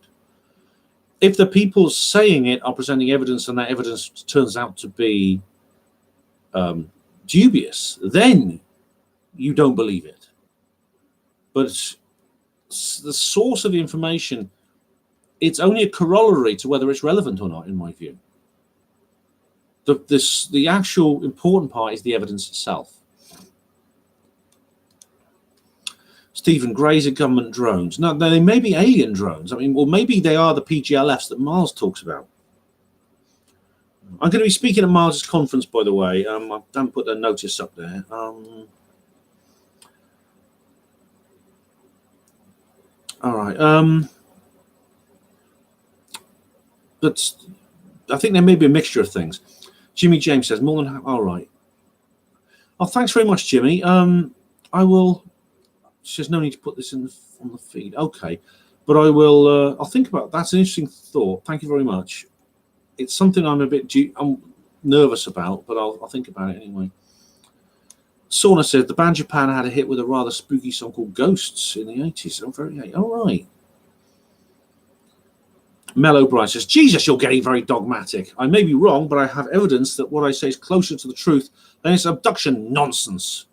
All through hypotheses. Oh, Mel, it's not my intention to be dogmatic. I'm just, you were the one who presented simple statements without really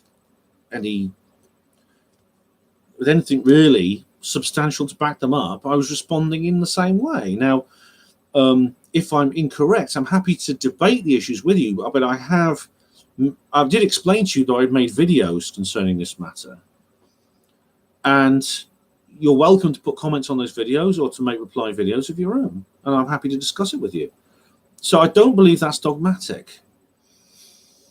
If you've got evidence that what you're saying is closer to the truth of what you call abduction nonsense, which makes it a bit of a loaded statement, and you say, not all abduction comes through hypnosis, and what's more, hypnotic regression is not a worthless form of witness testimony, in my view.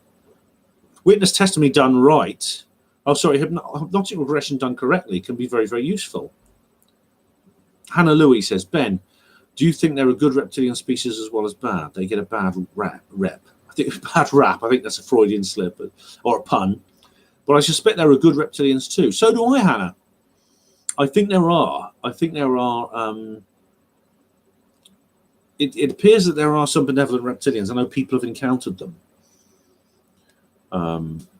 People, for example, using DMT have actually encountered what they say are reptilian creatures that are very positive, including snakes, which are very benevolent creatures.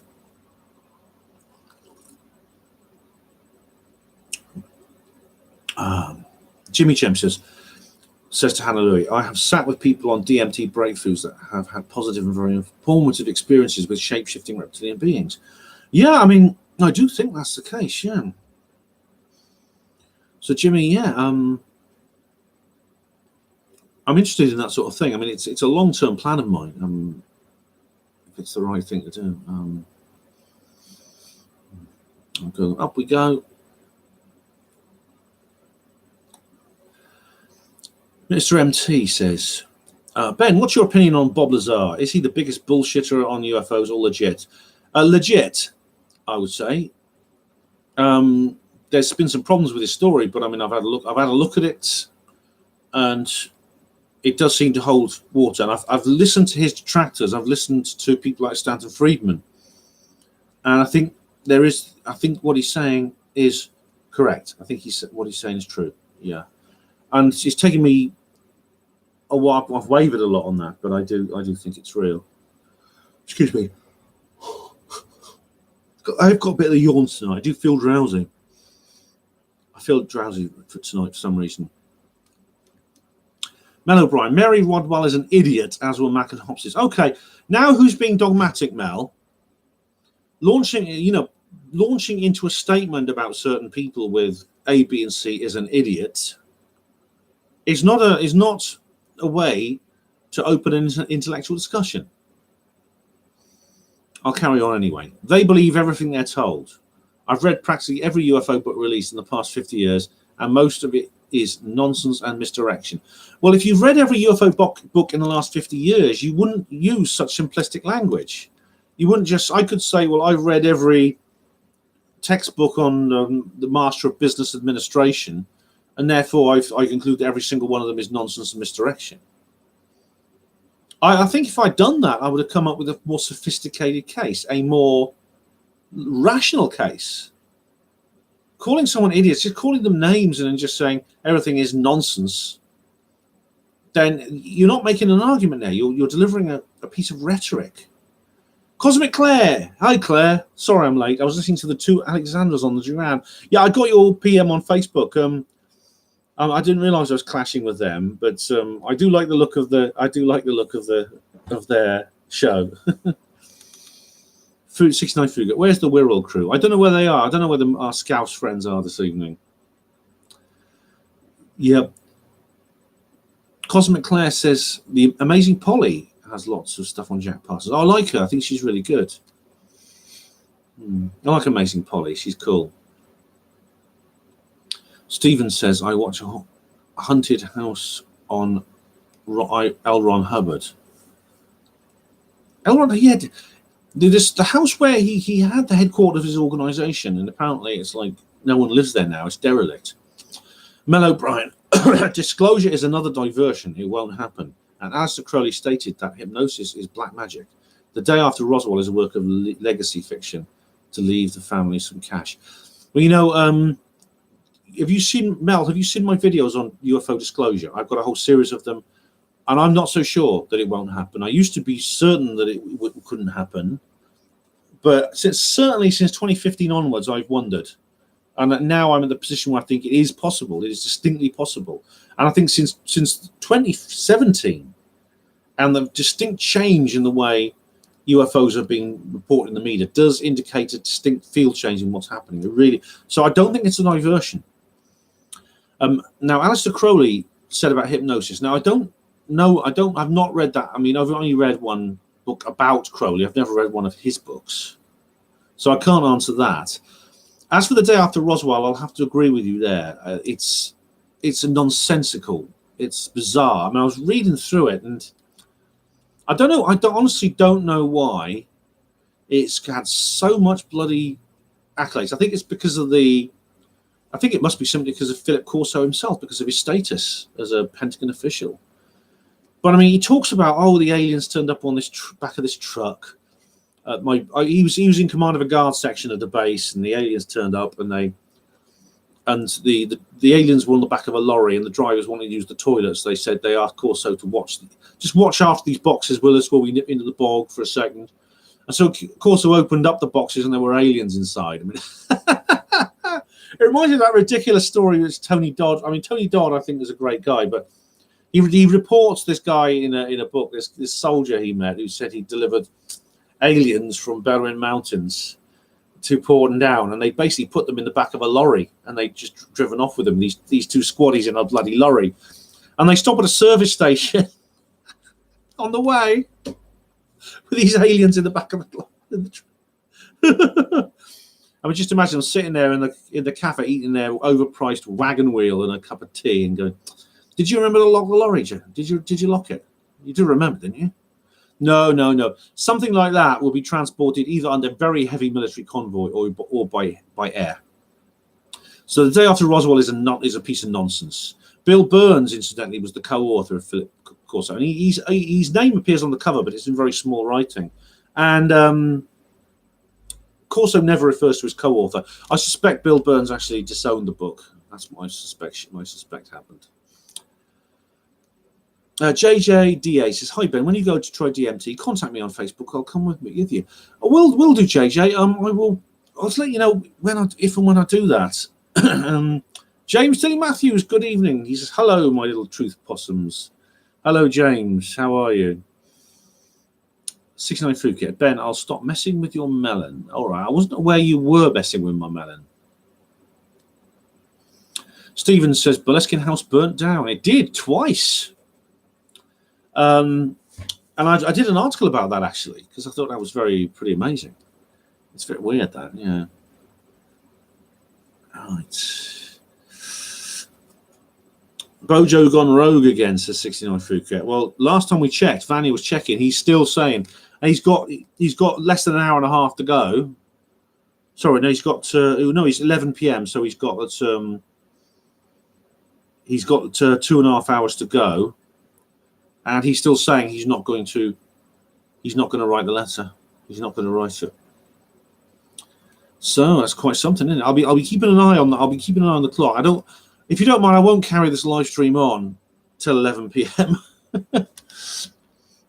But if something really big happens at 11, like he's arrested or something, I'll start the live stream again. But where are we? James says Bobo Bouncy Balls is just wonderful, isn't he? Yeah, in an Alex Jones black comedy way. Honestly, I felt like crying. I really did when he stood up and says, "I'm not going to do what you say.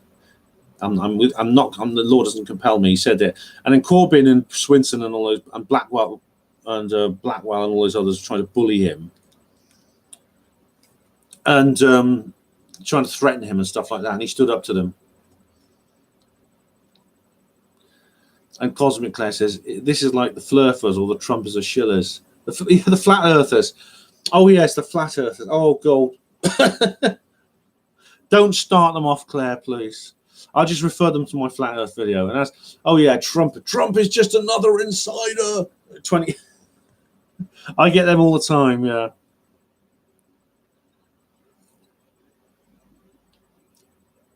$69 Phuket. It's a good job, but life is but a dream. Row, row, row your boat gently down the stream. Yeah. James C. Matthews. I'm more concerned about Mr. Nephilim Jones's Welsh-Dutch connections. It's a strange mixture, isn't it, James? Yeah, but it's true. Cosmic Claire says all XXX should be believed because they're an oppressed group. Yeah. I don't know what. Insert oppressed group here. Yeah. Mel O'Brien, don't believe anything from the government or military. You cannot trust them. Believe Stephen Greer at your peril. You must start from a position of disbelief.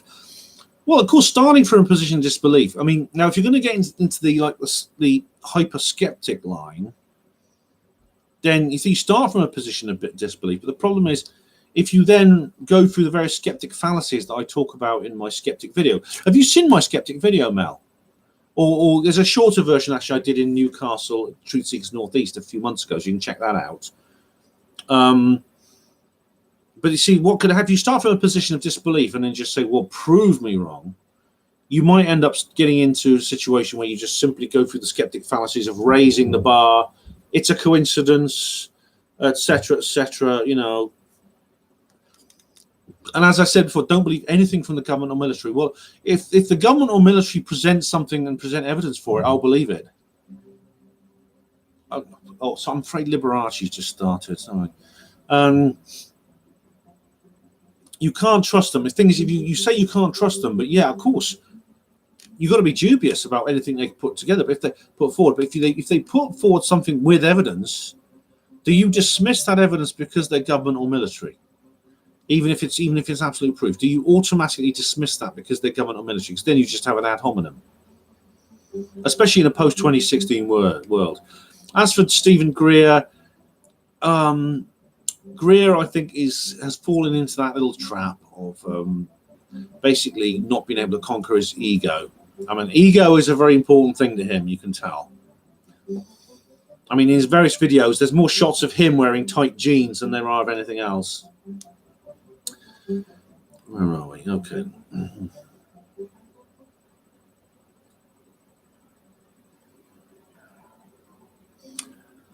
So that's Mel. So I think rather than who's presenting the evidence, look at what the evidence is.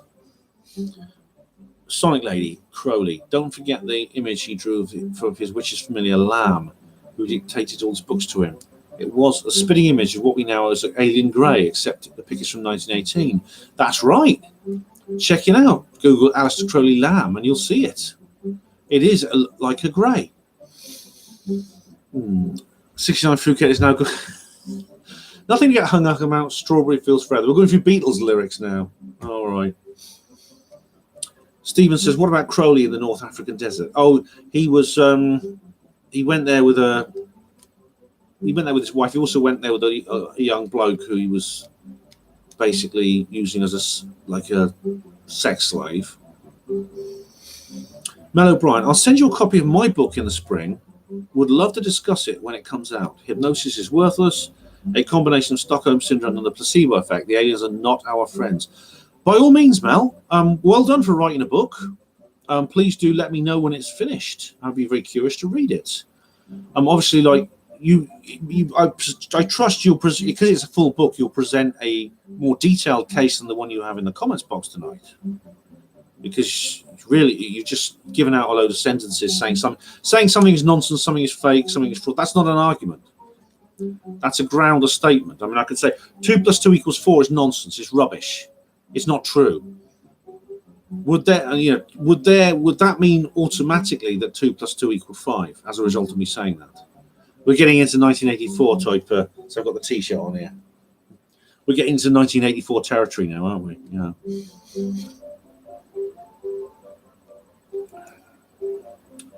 69 Phuket says, hang the cunt. Oh, he's dead. Who do you mean, this Phuket?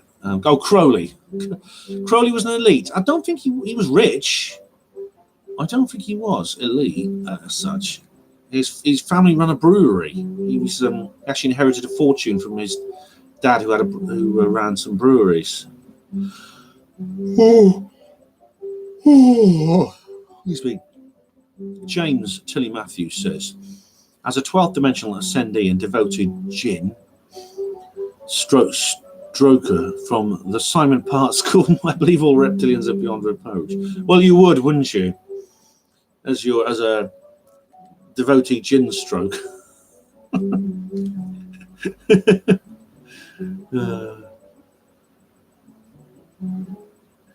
69 Phuket, you're in a bad place if you talk about dead folks. Susie lives. Hi, Susie. How are you? Ben, when are you on the KBS next? I'm on next Tuesday, the 22nd, Susie. James D. Matthews. Bob Lazar is essential if you need to cram for your chemistry GCSEs. Is it? Oh, right. Bob Lazar is essential. Bob Lazar is essential. No, Bob Lazar is like I don't know how well you do in GCSE if you talk about Bob Lazar. I mean, it's been a few years since I did my GCSEs, James, but I didn't know about Bob Lazar when I did those. I probably would have put them into my GCSEs and failed.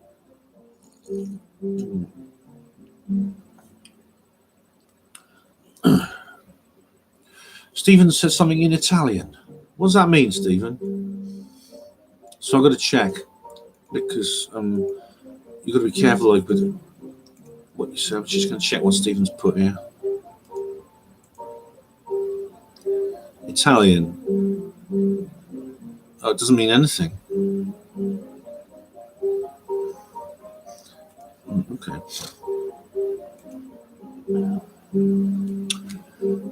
Stephen, the ETs are our friends and the aliens are not our friends. Well, look, Stephen, and I'd say this to Mel as well, Mel O'Brien. Aliens, when people say the aliens are good or bad, aliens, there are a huge array of different species, and they seem to have a wide variety of agendas and purposes, and they exhibit a huge variety of behavior. So you can't really say aliens are good or bad. I mean, it's even more ridiculous than saying people are good or bad. People are just one species in which we vary an awful lot. Aliens are multiple species, and they vary enormously. 69 food get Earth is flat, so where's oh no, Claire, you should have kept Claire started them now. The Earth is not flat. Please check my flat Earth video. James says A, B, and C are not idiots. They've just been leading the alphabet for the past 500 years. Yeah. Stephen, just Google Amazing Polly. Just check it. She's really amazing. She is amazing. Mel O'Brien says, I read all their books. I've got a couple of hundred words here. Give me 50,000. Hypnosis is dangerous. Lawsuits have been won against hypnotists for the damage they've done. Well, Mel, I'd be interested in reading your book where you go into details about this. I really would. 69 Phuket says, wish I was called Polly. And James says, this is no time to come out.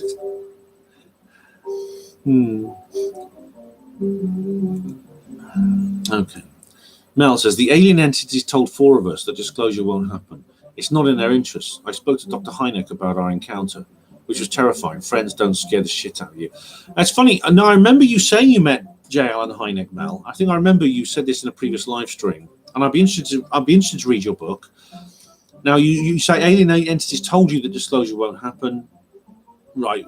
But the thing is, which aliens were there? As I was explaining before to Stephen, there's many different aliens, and people describe many different types of encounters with them. And also aliens don't always tell the truth. Dr. Carla Turner, she did a very good. She died, unfortunately, but she did a very interesting lecture on the dishonesty of aliens before she died.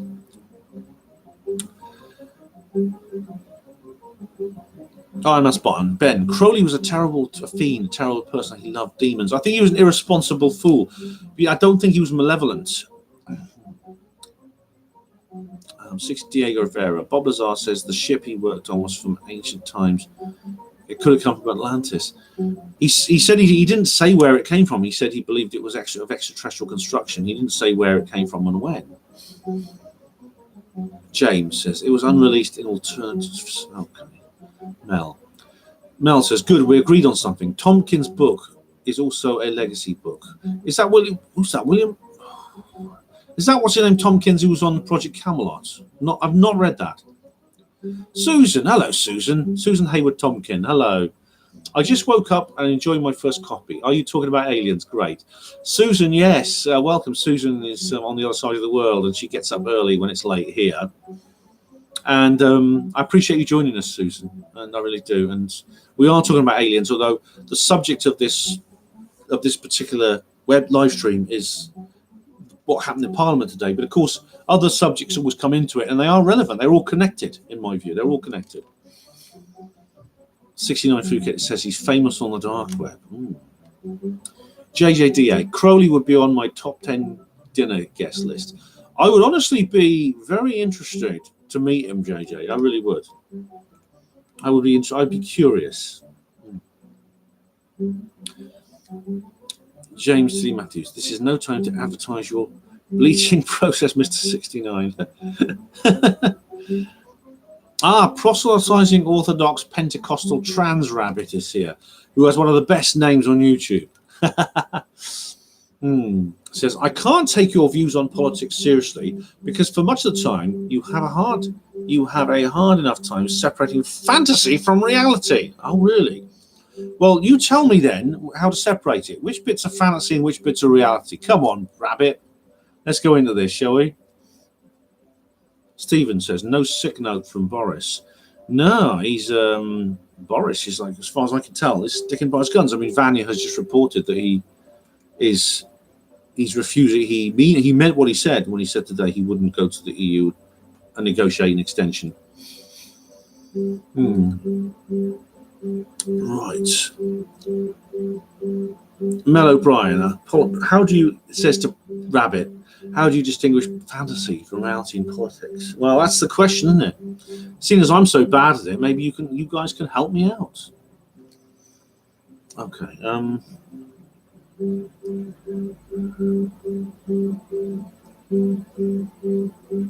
Going back up again. All right.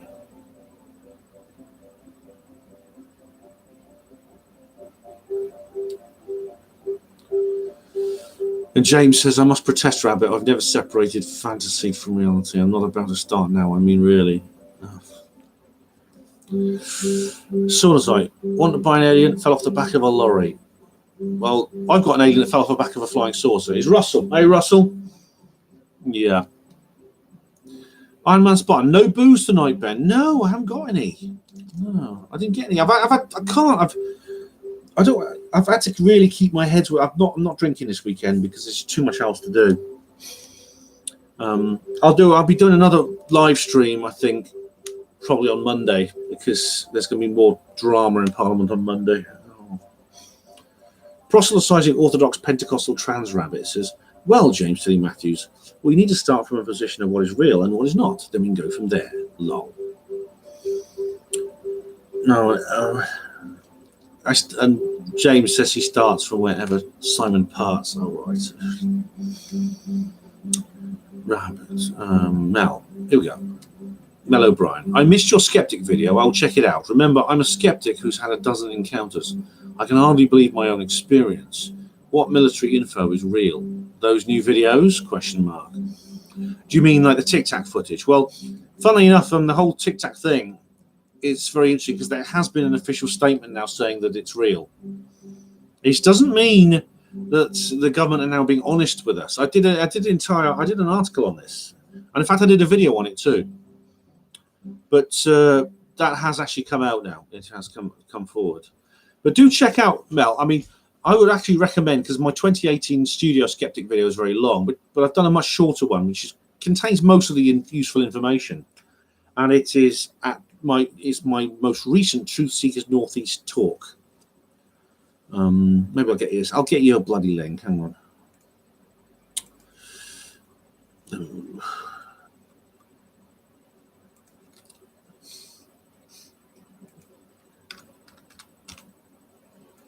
Let's have a look. Here it is.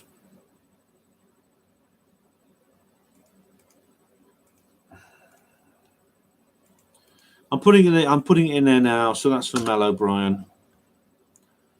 Okay, where are we now?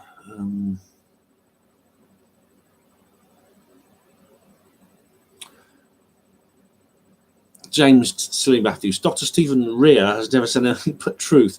Oh, he has, James. He has. He said a lot of things which are I don't consider true, and he's admitted a lot of information I think are true.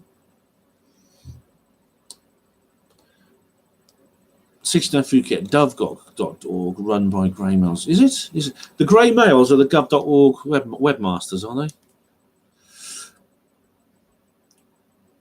I'm a Spartan. Crowley was a pedo. Was it? I don't think he was. I think, based on the Martin Short's biography, he wasn't. I mean, he was into all kinds of sex with almost anything imaginable, but they were sort of adult. Cosmic Clarecast says skeptics are just projecting their own mistrust because they're putting forward the untestable hypothesis that these things are all hoaxes, lies, shills, etc. And they insist that this is absolute. Yes. They have, Claire, if you watch my video, I explain it in detail, but they have basically a closed loop reasoning system through various fallacies that are used, which they don't understand. And James says, exactly, Claire. They're lost in a game of strip truth poker. That's a good way of putting it. Mel O'Brien says, my friend who had an encounter with me said he thought the Greys were wearing goggles and a jumpsuit. I'm not sure. Well, that's interesting, Mel, because, Whitley Strieber said that in his encounter. He actually has an encounter where he removes what he thinks is a kind of skin which covers the alien's face, and it has like kind of reptile, like scaly skin underneath. And strangely enough, Credo Mutwa, the Zulu shaman, says exactly the same thing about the various alien autopsies that he's heard of that were done. 69 Phuket, listen to that Scottish comedian, I forgot his name, on the BBC. Scottish comedian. Billy Connolly. Don't know which one you mean. Susie Lewis. Leo Zagami writes a lot about Crowley. He does. Leo Zagami, I've not heard from a while, Louis. Sorry, Susie. But I'm friends with him on Facebook. And he did some interviews with Project Camelot. I've not heard from him for a while. But it was very interesting interviews. Susan Hayward Tompkins says, Crowley terrifies me, and I studied the Golden Dawn years ago. He's a scary chap, isn't he? I mean, I went a few months ago, I went to the Rich Planet live show, Western Superman, and I went looking for the various Crowley-type artifacts, and we found some things with, like, occult symbols on garage doors and things. I've got some photos of it. I wish I'd taken my video camera. Rabbit says, does Ben think he's living in a 1984 dystopia then? Rabbit, it's getting increasingly like that. I think we're heading that way. James Tilly Matthew says, Leo Zagami sounds like an expensive sandwich in Subway. he's a bloke. He's a guy who does videos and things like that. Yeah. Rabbit says Bob Lazar's a liar. I don't think he is, actually. Rabbits. He's passed polygraphs. Mel O'Brien. The UFOs I've been close to, excuse me, they glow with an inner light that doesn't light up the surrounding area. Haven't seen one up close since the landing 50 yards from my house on May the 27th, 2017. I remember you telling me about this, yeah. And I've heard about the inner light that they come from, and it's like very, very strange light that doesn't seem to behave like normal light.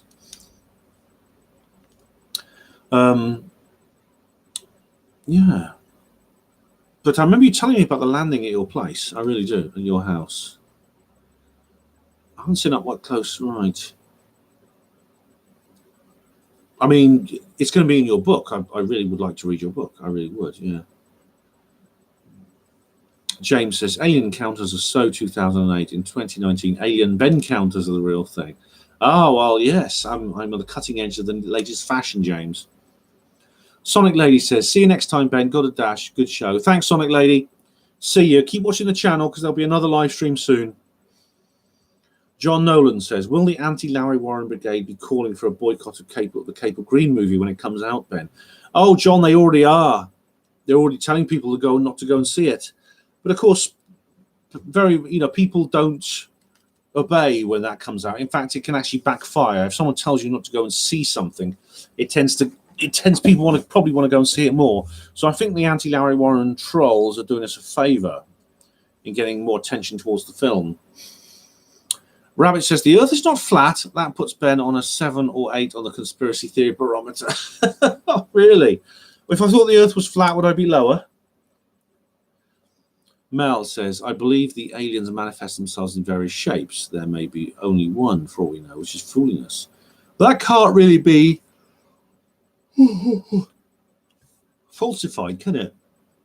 I mean, if you're going to get back to the Cartesian principle, you could say we're just brains floating in a tank, and like in the Matrix, and everything is beamed into us with wires. I mean, I think, therefore, I am. The Cartesian principle is literally the only certainty. If you're going to get into philosophical skepticism, that is the only certainty in the entire universe is I think, therefore, I am. That's the only thing you know for certain. However certain you might be of everything else, you can't prove that it's not. It is real. All you can do is know that you are perceiving it. Your own consciousness is the only certainty. And I don't think that's the case, but I can't prove otherwise. I can't prove solipsism is not real, and I am literally the only minded creation, and everything around me is just part of a Cartesian theatre. I can't prove that. But then you all could be figments of my imagination. I mean, you'll tell me you're not, but you would say that, wouldn't you? You know, people I meet in my dreams say, oh, I'm real. They're not. 69 Phuket, it's flat, mate. Oh, God, blimey. Claire, you've really started them off, haven't you? Javier Perez says, fuck Trump. Right, that's an interesting, carefully crafted philosophical and logical treatise there. I'm not sure I know how to dispute that. And he's repeated the same bloody thing over and over again. Okay. Patrick Schofield. Hello, Patrick. Javier Perez. You're not Javier Perez de Cuellar, are you? Why don't you come clean about the UFO you saw, which kidnapped Linda Napolitano? But Javier keeps repeating the same thing over and over.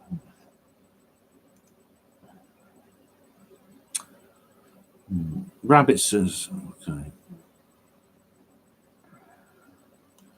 James says, couldn't be more in the zone, Mr. Schofield. Mel says, true, don't believe politicians, don't believe in aliens. Turner was one of the few researchers who was on the right track. Tompkins had alien secretaries in his book. Lol.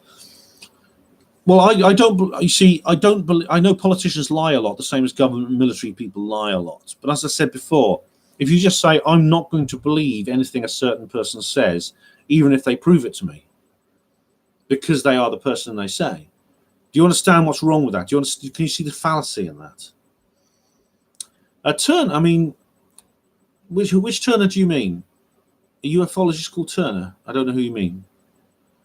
And as for this Tompkins guy in Project Camelot, I'm not sure what to make of him. But as for alien secretaries, I mean, there are human-alien hybrids. I've met a couple in my time, and I think they are who they say they are, for various reasons. Maybe he did have alien secretaries. JJDA, flat, globe, or plum-shaped. Unless you snip for yourself, you don't know.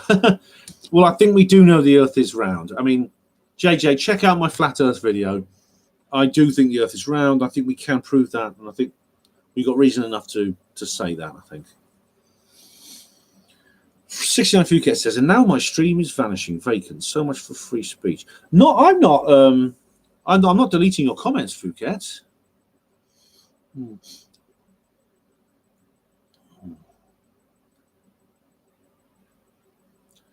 Right, where are we?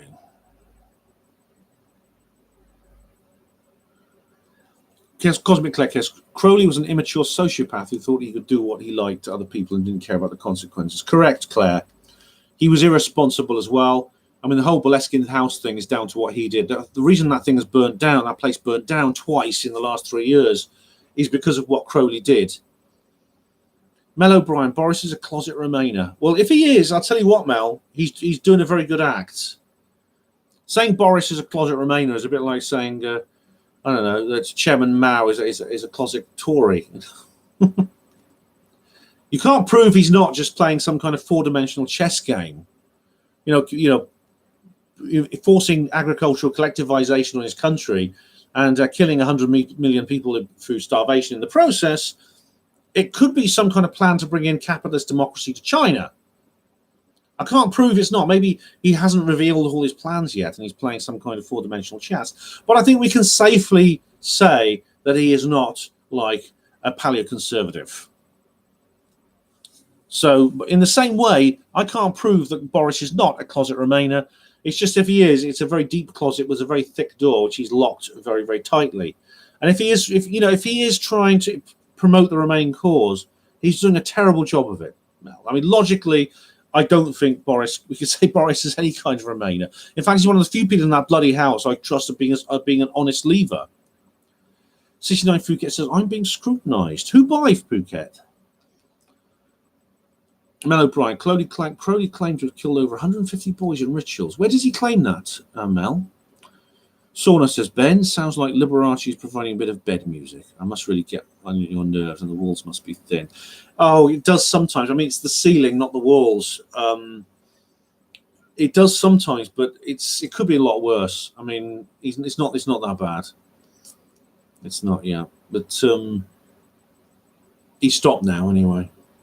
It's 9 p.m. I did say to him I did ask him not after 9 p.m. and he seems to have agreed.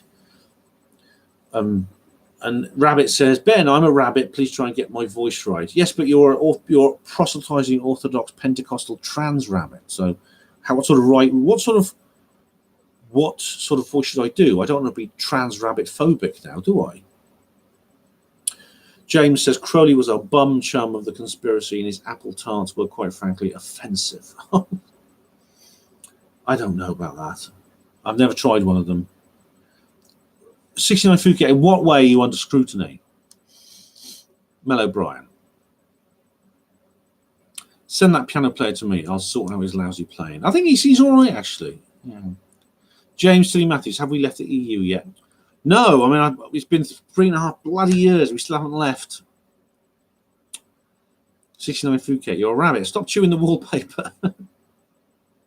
JJ says, past, present or past, give me one person you would have on your top 10 guest list. Okay. Boudica.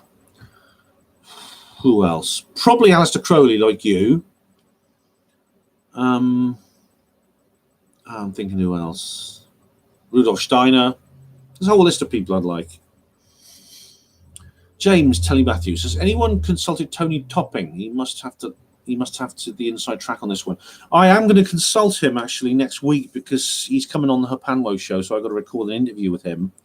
So I will pass on your various comments, Tilly, about weird things to do with Simon Parts, etc. Rabbit says, well, when Ben does my voice, he just sits up straight and talks slightly louder with a scowl. That's not how I sound. All right, well, Rabbit, I will try and make you sound like a trans rabbit that you are, and I hope I don't misgender you. Which of the 15 rabbit genders are you, incidentally? Okay, Mel, enjoy. I hope you enjoy it. That's the video of me at Truth Seekers Northeast. Mel says, do the shouting angry voice when you read my comments. It sounds better that way. Do that shouting angry voice when you read my comments. It sounds better that way. All right, I'll try. Claire, that's it. Closed loop thinking, yes. Claire also says, Whitley Strieber was accused of excusing the crimes of the Greys. Well, yeah, he saw what began with an abduction. He interpreted it eventually as something positive. But he sounded like he was forcibly abducted, and he had a lot of very disagreeable experience, didn't he? Fania Patterson says, love Billy Connolly. So do I. James Tilly Matthews says, then definitely needs to be more research into pubic crop circles. Oh, my God. What's that? That sounds awfully painful. Vania Patton says, Whitley Strieber has Stockholm Syndrome. Yeah, well, it is kind of a bit like that, isn't it? Mel O'Brien, if abductions are real, then these aliens are abusing us, proving once again they're not our friends.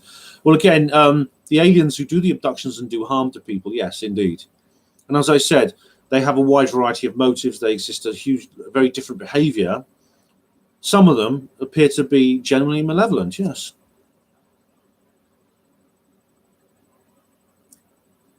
DDA, Scottish comedian. Gordon Brown, his gold joke cracked me up. I don't remember that. I remember Gordon Brown talking about the New World Order. Do you remember that? And on reflection, ladies and gentlemen, we're looking at a New World Order. Do you remember that? That was an interesting discussion. That was an interesting thing. I had that as a ringtone on my phone for a while with him talking about that. Rabbit says, did you know that conspiracy theorists are more likely to indulge in criminality and so naturally assume that it's the norm for everyone else? Hence, they assume everyone else's motives to be sinister. No, I didn't know that. I mean, of course, there are always trends within various communities, and conspiracy theorists are a certain psychological type. I mean, there's no doubt, and people like Professor Karen Douglas, who you know I'm a harsh critic of. I actually went to one of her live shows, and I did a video about it. There's no doubt she has identified certain aspects of our nature. So yeah, I mean, I accept that. Mellow Brian says, I thought the book would be around 65,000 words. It's over 125,000 at the moment, and I've got the final chapter on mind control to write. That's quite a doorstep there, Mel. I mean, it's about the same size as my Roswell books are about 130 to 140,000 each, but they're novels. Yours is non-fiction. It is quite a lot, you've got to say, but I'm interested to read it. I'm interested to read it. Where am I now? Someone said something about a pee break, and I'm going to need one actually soon. Bio break, pee take orders, smoke. Right. You want to take a break, Phuket? I think I will as well. So you hang on there, and I'll be back soon. What's the time now? It's gone 9 o'clock now. I don't want to go past 3 hours tonight. All right. I'm not going to stay online till 11 until Boris's deadline expires.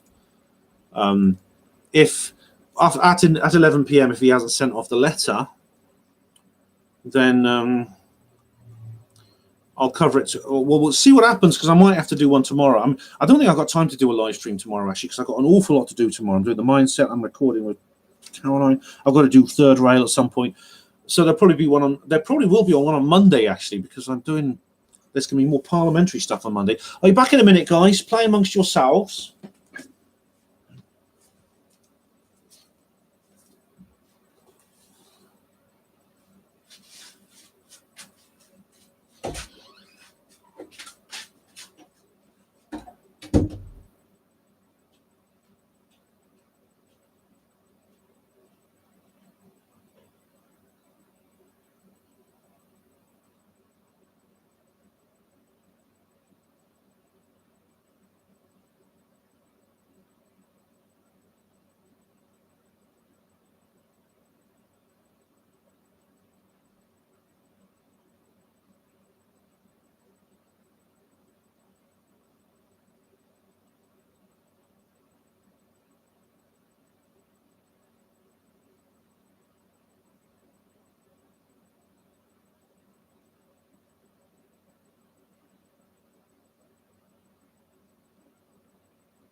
All right, guys. Ooh, I'm back.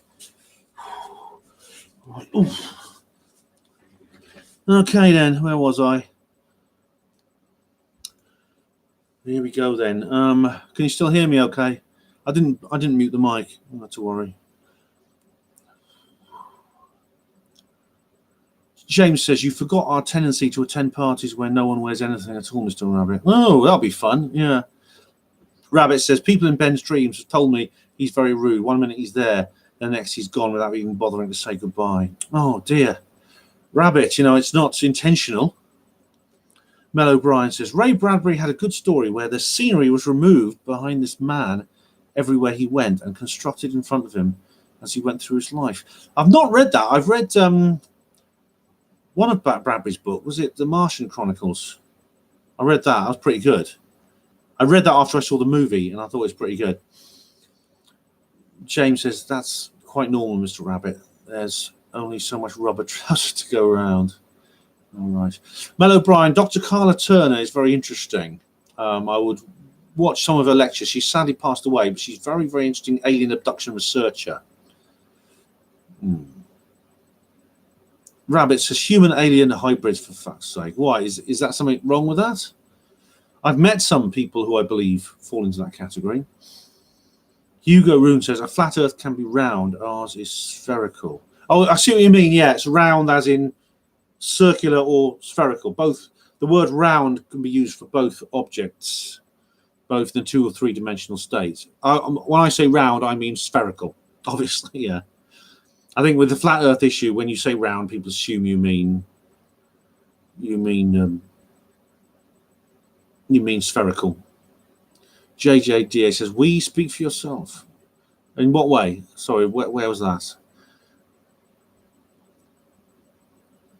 69 Foodcat says, not you, the tubular bell ends. It's got nothing to do with Mike Oldfield. James Lee Matthews says, the application of aromatic oils requires a qualified hands, Mr. Rabbit. Oh, right. Besides, just because you haven't been invited to those kinds of parties. Yeah, I haven't either. I wish I was. Mel O'Brien says, the Earth is round. When I sailed across the Atlantic, the shore sank into the sea behind me. And when I arrived at New York, the shoreline rose out of the sea. Precisely, Mel, as I explained in my own Flat Earth video, I've seen the same effect on Skegness Beach with the offshore wind farm. You can actually see it. It's hidden by the curvature of the Earth. Cosmic Claire says, Boris is obviously enjoying playing his 5D chess in order to play into the hands of the Ramonas. Indeed, Claire, I'd say he's playing probably 6 or even 7-dimensional chess, you know? 69 Forget, Mike Oldfield, good musician. Yes, he is. James says, Mr. to Hugo Rune, as I live and actively seek the destruction of the Greater Reich, how the hell are you? Well, I'm with you on there, James. JJDA says, flat, spherical, or plum-shaped as NASA claim. Unless you've seen for yourself, you don't know fact. JJ, watch my Flat Earth video, please. And Hugo Rune says, correctly, the Earth is spherical. Yes. Lauren Thompson, hi from Las Vegas. Hello, Lauren. How are you? Lauren, have you been to Area 51? Everyone I know from Las Vegas says, I always ask them that. I'd like to go to Las Vegas, and I go straight there to Area 51. I've got a kind of negative ambition to be the only person in the world who ever went to Las Vegas and never put on a bet. But I really want to go to Area 51, so that'll be the first place I'd go. I'd hire a car and I'd drive north to Rachel and have a pint in the Alien, and then I'd head off down Groom Lake Road. Stephen says, Tsarian says Crowley was misunderstood. Yeah, Tsarian has lots of interesting ideas on lots of people. Crowley, Churchill, Ayn Rand, people like that. And he's an interesting guy. I mean, I do listen to what he says. JJ says, opinions do not change facts, but facts should change opinions. Quite so. I believe that too. Mel O'Brien says, we'll have to go through my Crowley material to find his claim. I don't think it's in Libra 777. I think it's in the magazine he used to do. Well, yeah, by all means, if he says that, then obviously then that's just appalling, isn't it? James says, Tsarian has a bald bounty of malevolent disinfo. Well, funnily enough, James, that's what people say about me. I've been called that too. I'm flickering again. Stop flickering. Diego Vera says, stop it. Diego Vera says, Bob Lazar on Joe Rogan's show says UFOs are ancient. Yeah, I saw that. And he said something about that. I can't remember exactly what it was, but... yeah. 69 Phuket, can't have conversations in chat. It's a bad job. Feel free to email me, Phuket, by all means. Rabbit says Crowley was just a larper. He was a bit, yeah. He was a bit of a larper, to use the word. He didn't use that term in those days, but he was a bit like that. Where are we now?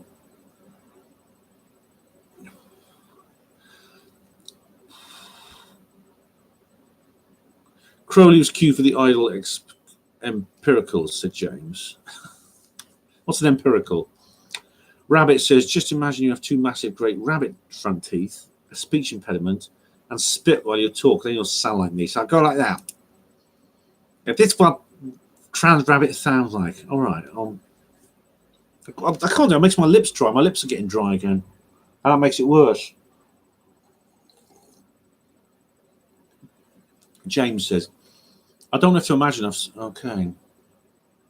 I've seen Mr. 69 in the buff. Oh, have you? Oh, blimey. Vanya Patterson's Crowley was a very misunderstood old English eccentric. I think he was. There's a lot of that actually at Vanya. There's a lot in that, I think. He was. I mean, it's funny, like, talking about Boleskine House, because that's burnt down a couple of times. Do you know the Temple of Thelema is still there? I've seen a video, someone goes to see it, and it's almost untouched. I mean, the roof has fallen in, it's in terrible condition, it's derelict. And he had to abandon it in 1921, but it's still there because it hasn't been really, no one, apart from a couple of urbexers, no one else has been in there since then. And the walls are still covered with the murals that Crowley painted. There's even some old like opium needles lying around. Some syringes for injecting opium and things that he was taking, and heroin and cocaine and all the other stuff he was on.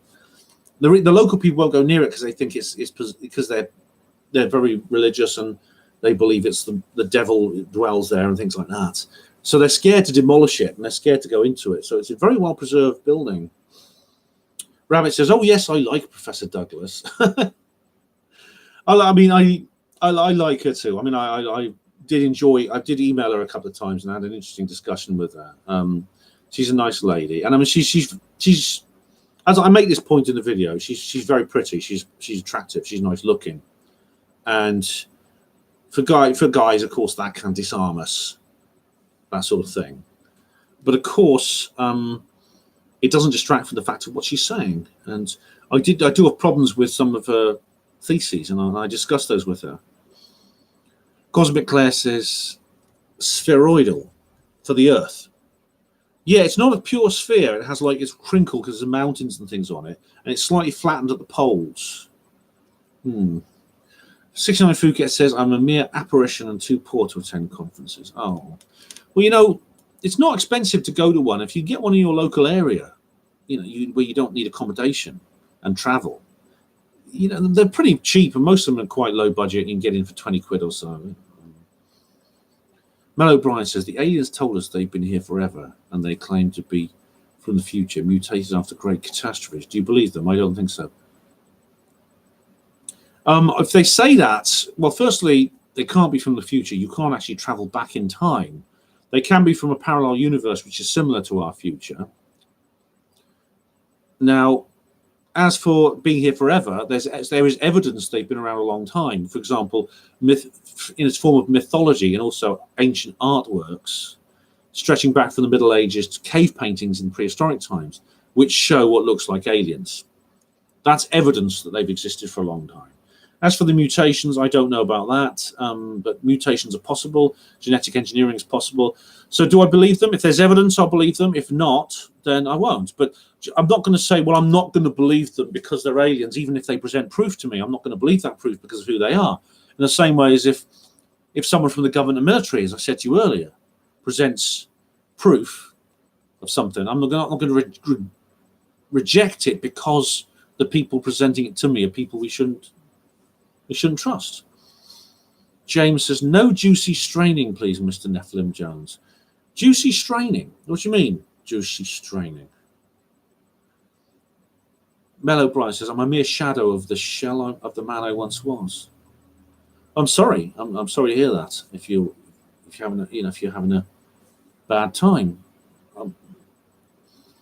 Cup of tea braces, Vanya. Time to skin one up then, says Hugo. Oh, I know you. I know Hugo likes to have a little puff of the old hot stuff, you know. But as we discussed earlier, Hugo, it's good for you. Vanya Passon. No, I wasn't going to pee in that. Why is everyone so obsessed with that yellow bucket?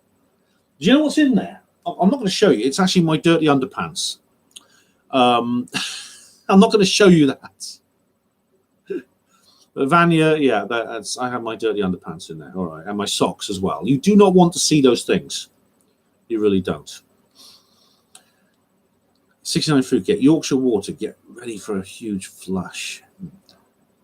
Oh, I'm actually. We have Thames water here, but the toilet. You can't hear the toilet from here. Oh, this is the conversation you had while I was out of the room, was it? James says, "Nonsense, Machine. You're a kingpin of the conspiracy. I've seen the Project Camel Toe receipts." Andrew Munchkin. Hello, Andrew. Where's Ben the porter? Oh, right. Well, I just had to pay a visit to the little boy's room, and I'm back. Vanya Patterson says the big grey alien came out of his fridge and abducted him. Absolutely not, Vanya. Absolute nonsense. Russell would never allow that. Russell would intervene. Stephen's noticed my Freemasonic floor. Yeah, a lot of people have mentioned that. It's actually black and white tiles. But it wasn't. It was here when I moved in, I swear. I promise you. I hope you believe me.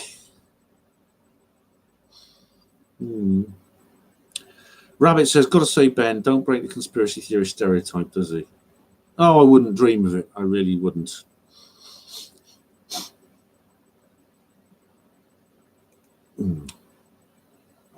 Big in his dickus, says nothing as it seems. A Monty Python fan, obviously. And what's it? Hugo Rune says, making a doob stops me from typing shite here. Best all round. Hey, Hugo, you're always more eloquent when you've had a couple of puffs. You really are. 69 Phuket, Martian Chronicles, good movie. David Bowie. No, that was The Man Who Fell to Earth. That's something different, but that's a good film too. But David Bowie plays an alien. That's very good. James says, can we please treat Mr. Nephilim Jones' spherical orbs with respect? Oh, thank you. I really would want you to. Oops, gone to the bottom again. Rabbit says, no, Ben, you met someone who has so little going for them, they have to pretend to be an alien-human hybrid. Rabbit, I don't think so. There's various reasons why. I met someone once who I think was reading my mind, and I've got good reason for thinking that. And there's other elements as well. I met someone actually recently who has a very unusually shaped head, and a very strange face. That's the thing. 69 Phuket says, oh, Ben. No.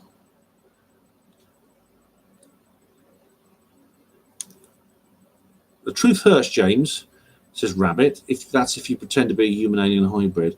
Well, if it's real, maybe that is the truth, isn't it? Nothing as it seems, says the moon's proved to be hollowed.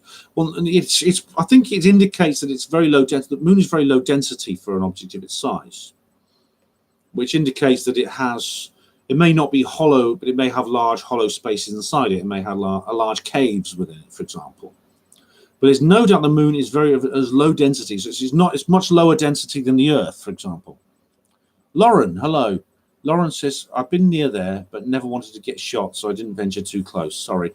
Hey, Lauren, okay, that's fair enough. But you can go right up to the fence line and not risk getting shot. If you cross the fence line, that is where the big sign's saying do not cross, government installation, etc. Use of deadly force if authorized. Don't go past there. Never cross over that line. But you can go up to it. It's in fact actually on the tourist route at Las Vegas.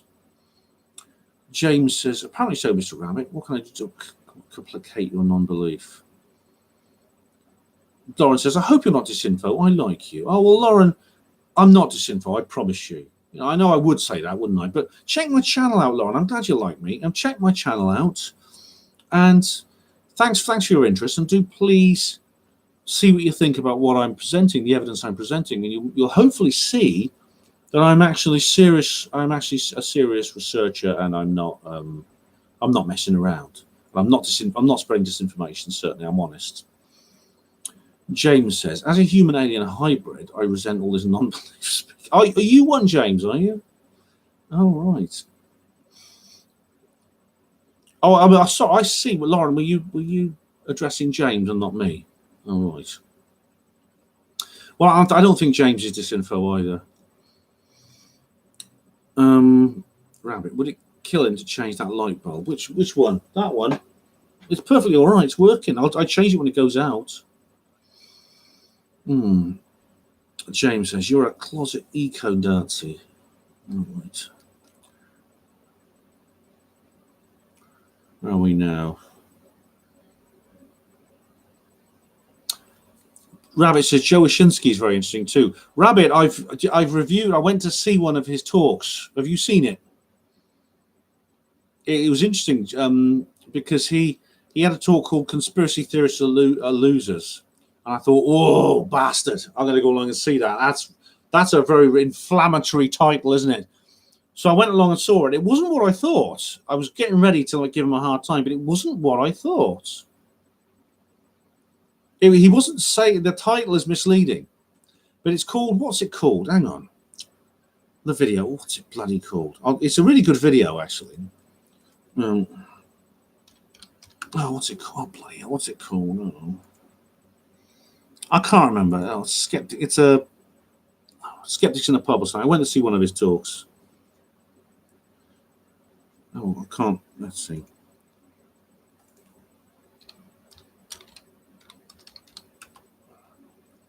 Yeah, Are Conspiracy Theorists Losers? Here we go. This is the 14th Society, Are Conspiracy Theorists Losers? Professor Joseph Wyszynski from the University of Miami. And I and I watched, and I basically went along and did a little review of it. It wasn't what I thought. I was going along there in fighting mode, expecting him to, but it wasn't. It wasn't that bad. Mellow Bryce says, didn't Jimmy Page buy Boleskine House? Yes, he did. He bought it, and he bought it in about 1970 and kept it, I think, to the mid-90s. And he actually kept his collection. He used it as a library for his collection of Aleister Crowley's books. And luckily, it didn't burn down while he had the books in it. And he was Page was really into Crowley. He was into Crowleyanity and stuff like that. James says, mutations are possible. Look at Michael Gove. Yeah. He has been, I think he's been through the DNA mill a few times, hasn't he? And Rabbit says, I fear Ben might end up like Ted too, James. What happened to Ted? Ted, whoever it is. Stephen Page collected books on Crowley. He did. Cosmic Claire says, this should be retitled The Brexit Super Saturday UFO Show. Claire, we have gone off topic a bit, haven't we? But I do say in my notice a discussion on any other related subjects, and even though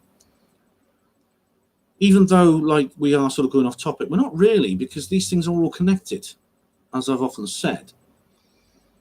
James says, we want to watch you pee in the bucket. Well, I'm not going to, because I don't. It's not a toilet. It is a place where I keep my dirty laundry, specifically the smelly stuff like my socks and my pants.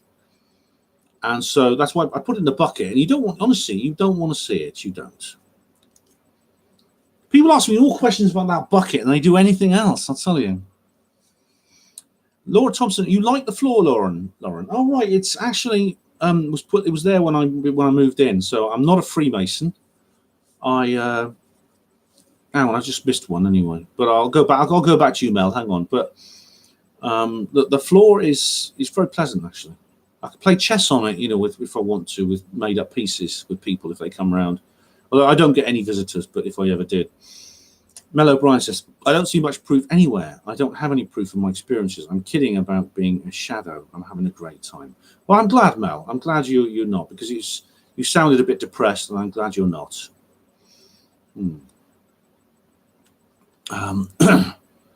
Stephen said, what was the name of that Crowley expert? Oh, it was Martin Booth. Martin Booth wrote a very good book about Crowley. Mel O'Brien says, in place of Brexit, all the people in the UK will be airlifted by a fleet of UFOs if there's an extension. Mel, if that happens, it'll be a bloody relief. It really will. I mean, I'll start by going, oh my God, but then I'll go, thanks, guys. Thanks for getting me off here. Rabbit says, I'm assuming this is just Ben's bedroom and not his entire house. It is. It's just my bedroom. The entire house is actually a flat. It's not all mine. I share it with two other guys called Ahmad and Hassan, and they've got their own rooms as well. So they're different from mine. Lauren says, all the ice cream shops had that kind of floor when I was a kid. I think it used to be more common than it is now. Rabbit, Ben, have you ever had contact with mental health services? Why do you ask? The answer, I think you're being provocative now. The answer is yes, and I've never made a secret of that. However, it doesn't affect what I'm saying now, and if that's your point, then it's a stupid one. Rabbit said, I'm just wondering why you would think someone was reading your thoughts. Right, it's because it's hard to describe, and I don't think it's. I know it is something. Okay, it is something. Can be one of the symptoms of several illnesses and things like schizophrenia and stuff like that. But it only happened once when I was in the company of somebody. It never happened since, never happened before. But I just felt I was with someone and they were looking at me like that. And I just felt, I sort of said something in my mind and they almost replied to me in my mind. It was very odd.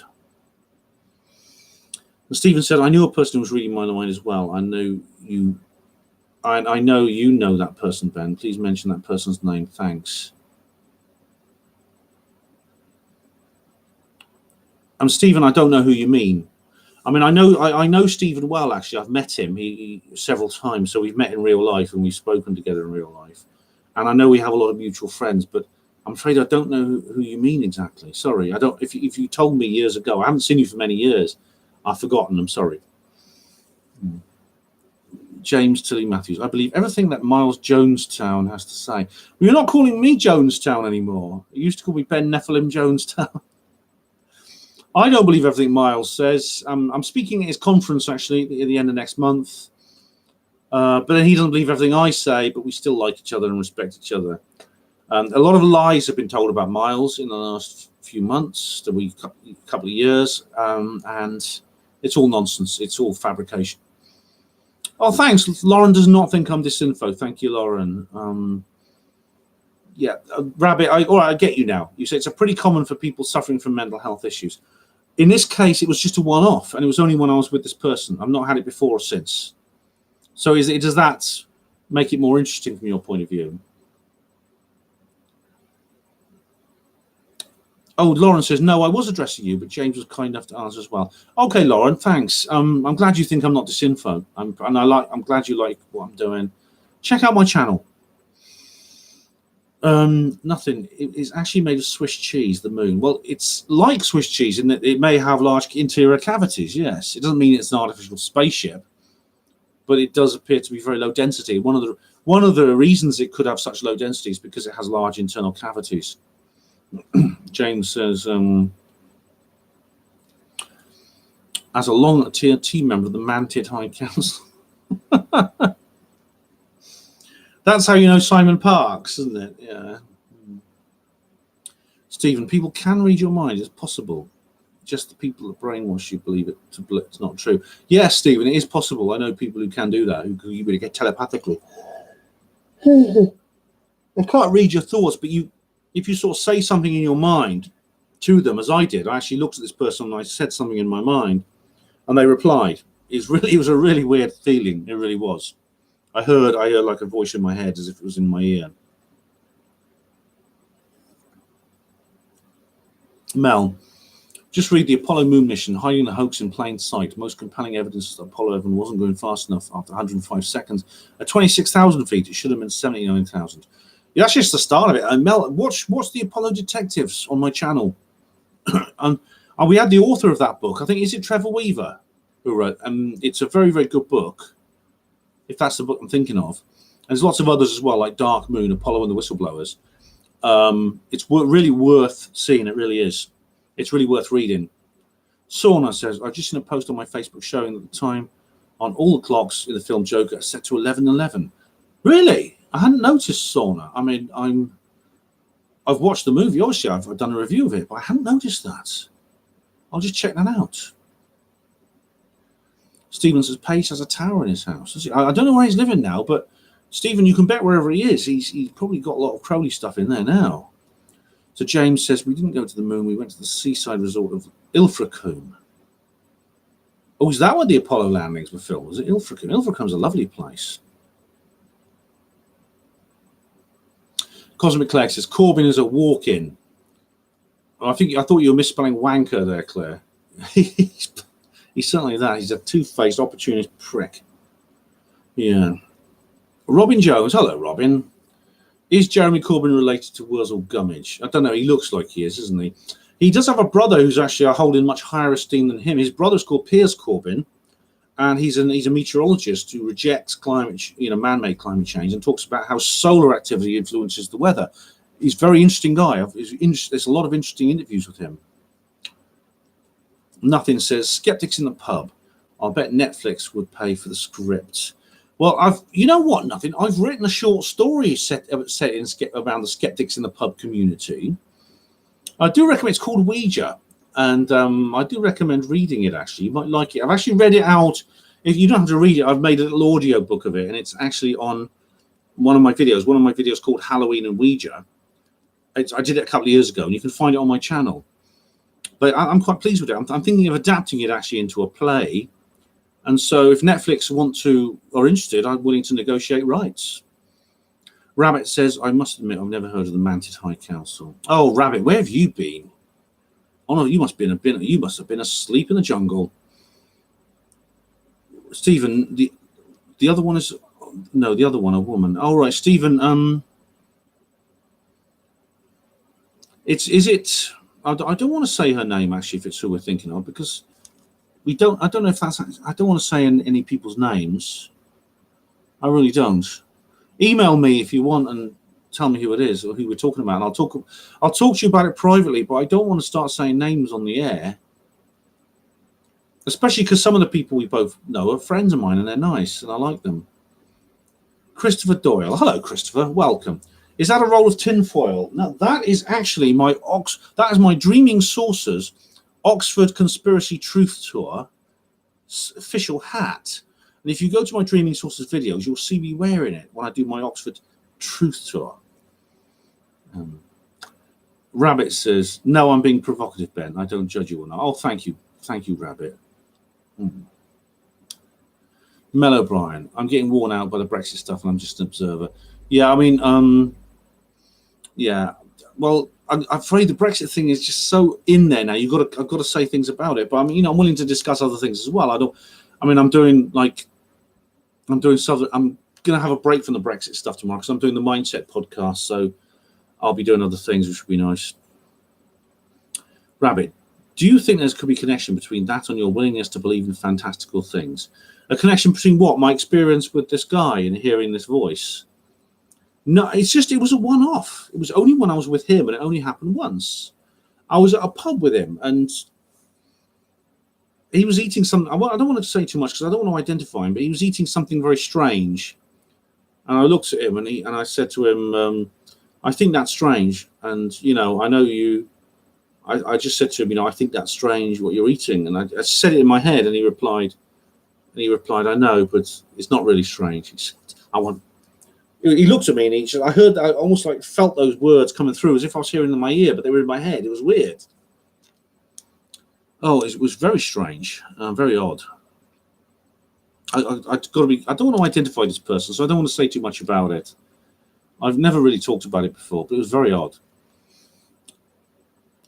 But is there a connection? No, because my reason why I believe in what you call fantastical things is an interesting one. I'm the only person in my family who does. So where did it come from? It's a good question.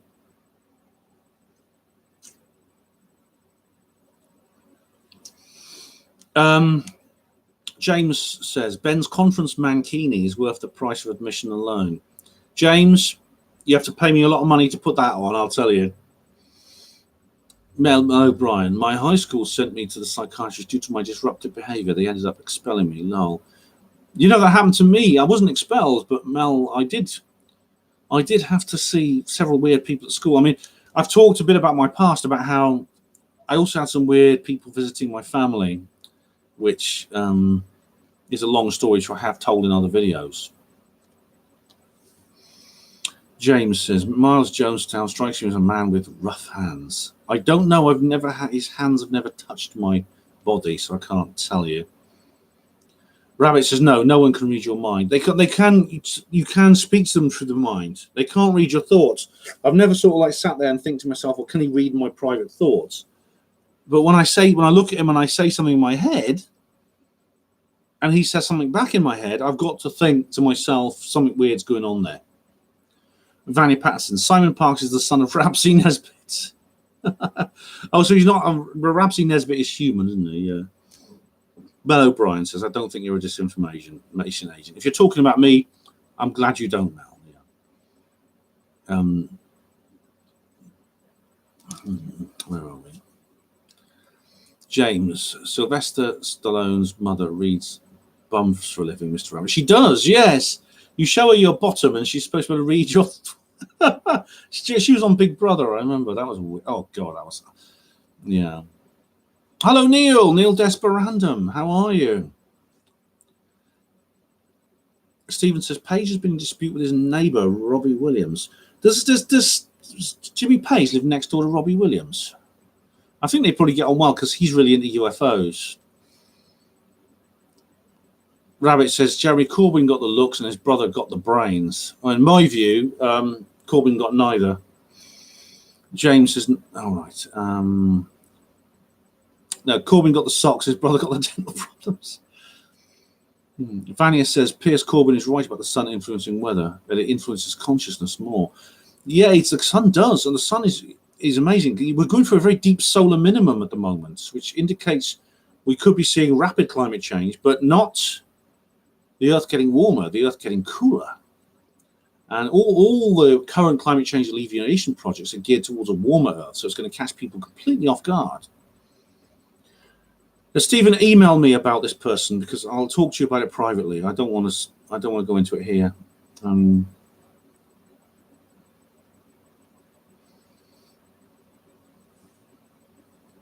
Corbyn's brother is not nuts. He's not. I swear to you, he's not. Where are we now? 69 Phuket. I got distracted by the elephant in the room. Oh, what's that? Have you seen? Do you watch that video, The Experimenter? Stephen says, I'm asking about the Crowley expert. Right, I don't know that. Which one you mean, Stephen?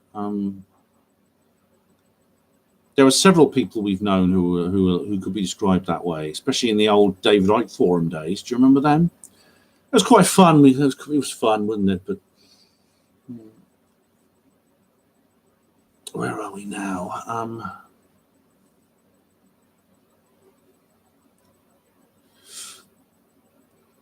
69 Phuket says, I'm going MGTOW. Are you? Oh, well, you know what I think of that. I've done a video on that, but I wish you luck. I do. I understand why guys go MGTOW. I do understand that. I sympathise with them. Mel O'Brien says, it's a new book by Randy Walsh. It's part 1. I'm waiting for part 2. Randy Walsh? Was he the guy? I was thinking of Randy Weaver, the guy from Ruby Ridge, the guy who was under siege by the FBI and they shot his family. James Tilly Matthews, in your dreams, sweet cheeks. All right. Where are we now? Rabbit says, but do you know that the brain controls what you see, hear, feel, and taste, and you can go a bit wrong sometimes? Couldn't that be a better explanation for such things?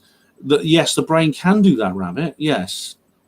And indeed, if I regularly suffered from symptoms like that, I would go and see a doctor. I would, and I consider that such things could be an explanation for any strange experiences I have. But when it only happens once in the company of one person, when they're staring at you, I don't think it's a better explanation for such things. Susan says, I think you're an excellent researcher with tons of knowledge on many subjects, which is impressive. Thanks, Susan. Thank you. Thank you very much. Galaxian. The only people experience climate change are Somalians in Bognor Regis. Yeah, Hugo Rune. When's the next ice age due? Well, with the solar minimum we're getting around about now. I mean, it wouldn't be. We could look at 2 to 3 degree temperature drop in the Earth's temperature, which could cause quite considerable changes in the temperate zone. For example, a long cold winter, and lots of ice and snow, which means higher heating bills. Lots of people may be suffering from cold. Less agriculture, that would be the big problem. Reduced agricultural yield. There's all kinds of things like that. James C. Matthews, I couldn't disagree more, Mr. Rabbit. All right. Simon Parts controls what you see, hear, feel, and taste, and never gets it wrong. Well, he doesn't control what I do, I don't think. Mel O'Brien, Jeremy Corbyn looks like someone dragged him out of an alley, cleaned him up, and put him in a suit. No, they didn't. They didn't clean him up. Right, where are we now? I'm almost caught up now. Jack Parker. Hi, Jack. How are you? Yes, the mind stuff, you're speaking in the right direction. Biochemical videos and radios we all have. Well, here's Jack. I don't know if you've ever had this, but it was really weird. It made me sort of pull back from him a bit, but then he smiled at me and sort of like in a sort of reassuring way. But it was very weird. Rabbit says, no, Ben, it doesn't have to happen all the time. Neither do you have to go to the doctor just because you had that incident, but it shows how the mind can play tricks on you. Of course, the mind can play tricks on you, Rabbit, but there is context to take into consideration. Why did it only happen then? You see what I mean? It only happened then. And it wasn't confirmation bias either, because I really didn't believe that was possible at the time. Certainly not from this person. James says, I know, couldn't believe the longest time, 5 days. Okay. I'm getting a bit tired, guys. I've been going for almost 2 hours. Actually, no, 3 hours. It's oh no, bloody! I'm 10 minutes time. It'll be a 3-hour job. Bloody hell! It's 10 to 10. Holy shit! Yeah, I'm going to give it. I'm going to call it a night, guys. Sauna, night sauna, early start tomorrow. Yeah, I've got to work. I've got to work tomorrow, I think. But it's only one job. But I wouldn't mind. I don't want to be up all night. And I'll just check the news once more to see if there's any updates on Boris and his antics. No, there's not. He's still just going by what he said before. He's got 1 hour to write his letter, and I don't think he's going to do it. If he does, I'll restart I don't know. I'll do another live stream tomorrow. I'll say something. I'll post something about it. But anyway, night, guys. Night, Pat Riot. Thank you very much. I'll probably see you in Calamity's chat box as well. Vanya. Night, Vanya. Thanks for posting, Vanya Patterson. And good night, James Tilly Matthews. And thank you. As James always says, keep your thighs to the skies and your ear to the ground. I will. Night, Hugo Rune. Hope to see you at the next one. Max Egan. Oh, I like Max Egan. He's cool. Stephen says it's 1 to 10. Boris is dead. Stephen, I think someone must be protecting him. Yeah. Night, Claire. Thanks for posting. And night, Galaxian. Good night, Susan. Night, darling Vanya. Night. You guys, you've been really good. As I've always said, this would be a boring video without you. It really would. I'd just be sitting there doing a monologue, which no one would want to watch. It'd be boring. I wouldn't want to make it, and no one would want to watch it. So thank you very much for helping me make this video. Night, Mel. Good luck with the book. Good night, Hannah. Good night, Andrew. And you know what? Keep an eye on the channel, because I'll probably do another live stream very soon, probably Monday, because Parliament restarts on Monday and there's going to be more aggravation. So I'll want to report on it. As I said, this is an absolutely crucial historical period we're going through, and it needs to be documented. It needs to be analysed. The nonsense has to be taken apart, and that's what I'm going to do. I know I'm not the only person doing that, but I'm going to do it from my own unique perspective. So thanks, all of you. Thank you, Phuket and James and Rabbit and Vanya, Andrew, Tanya.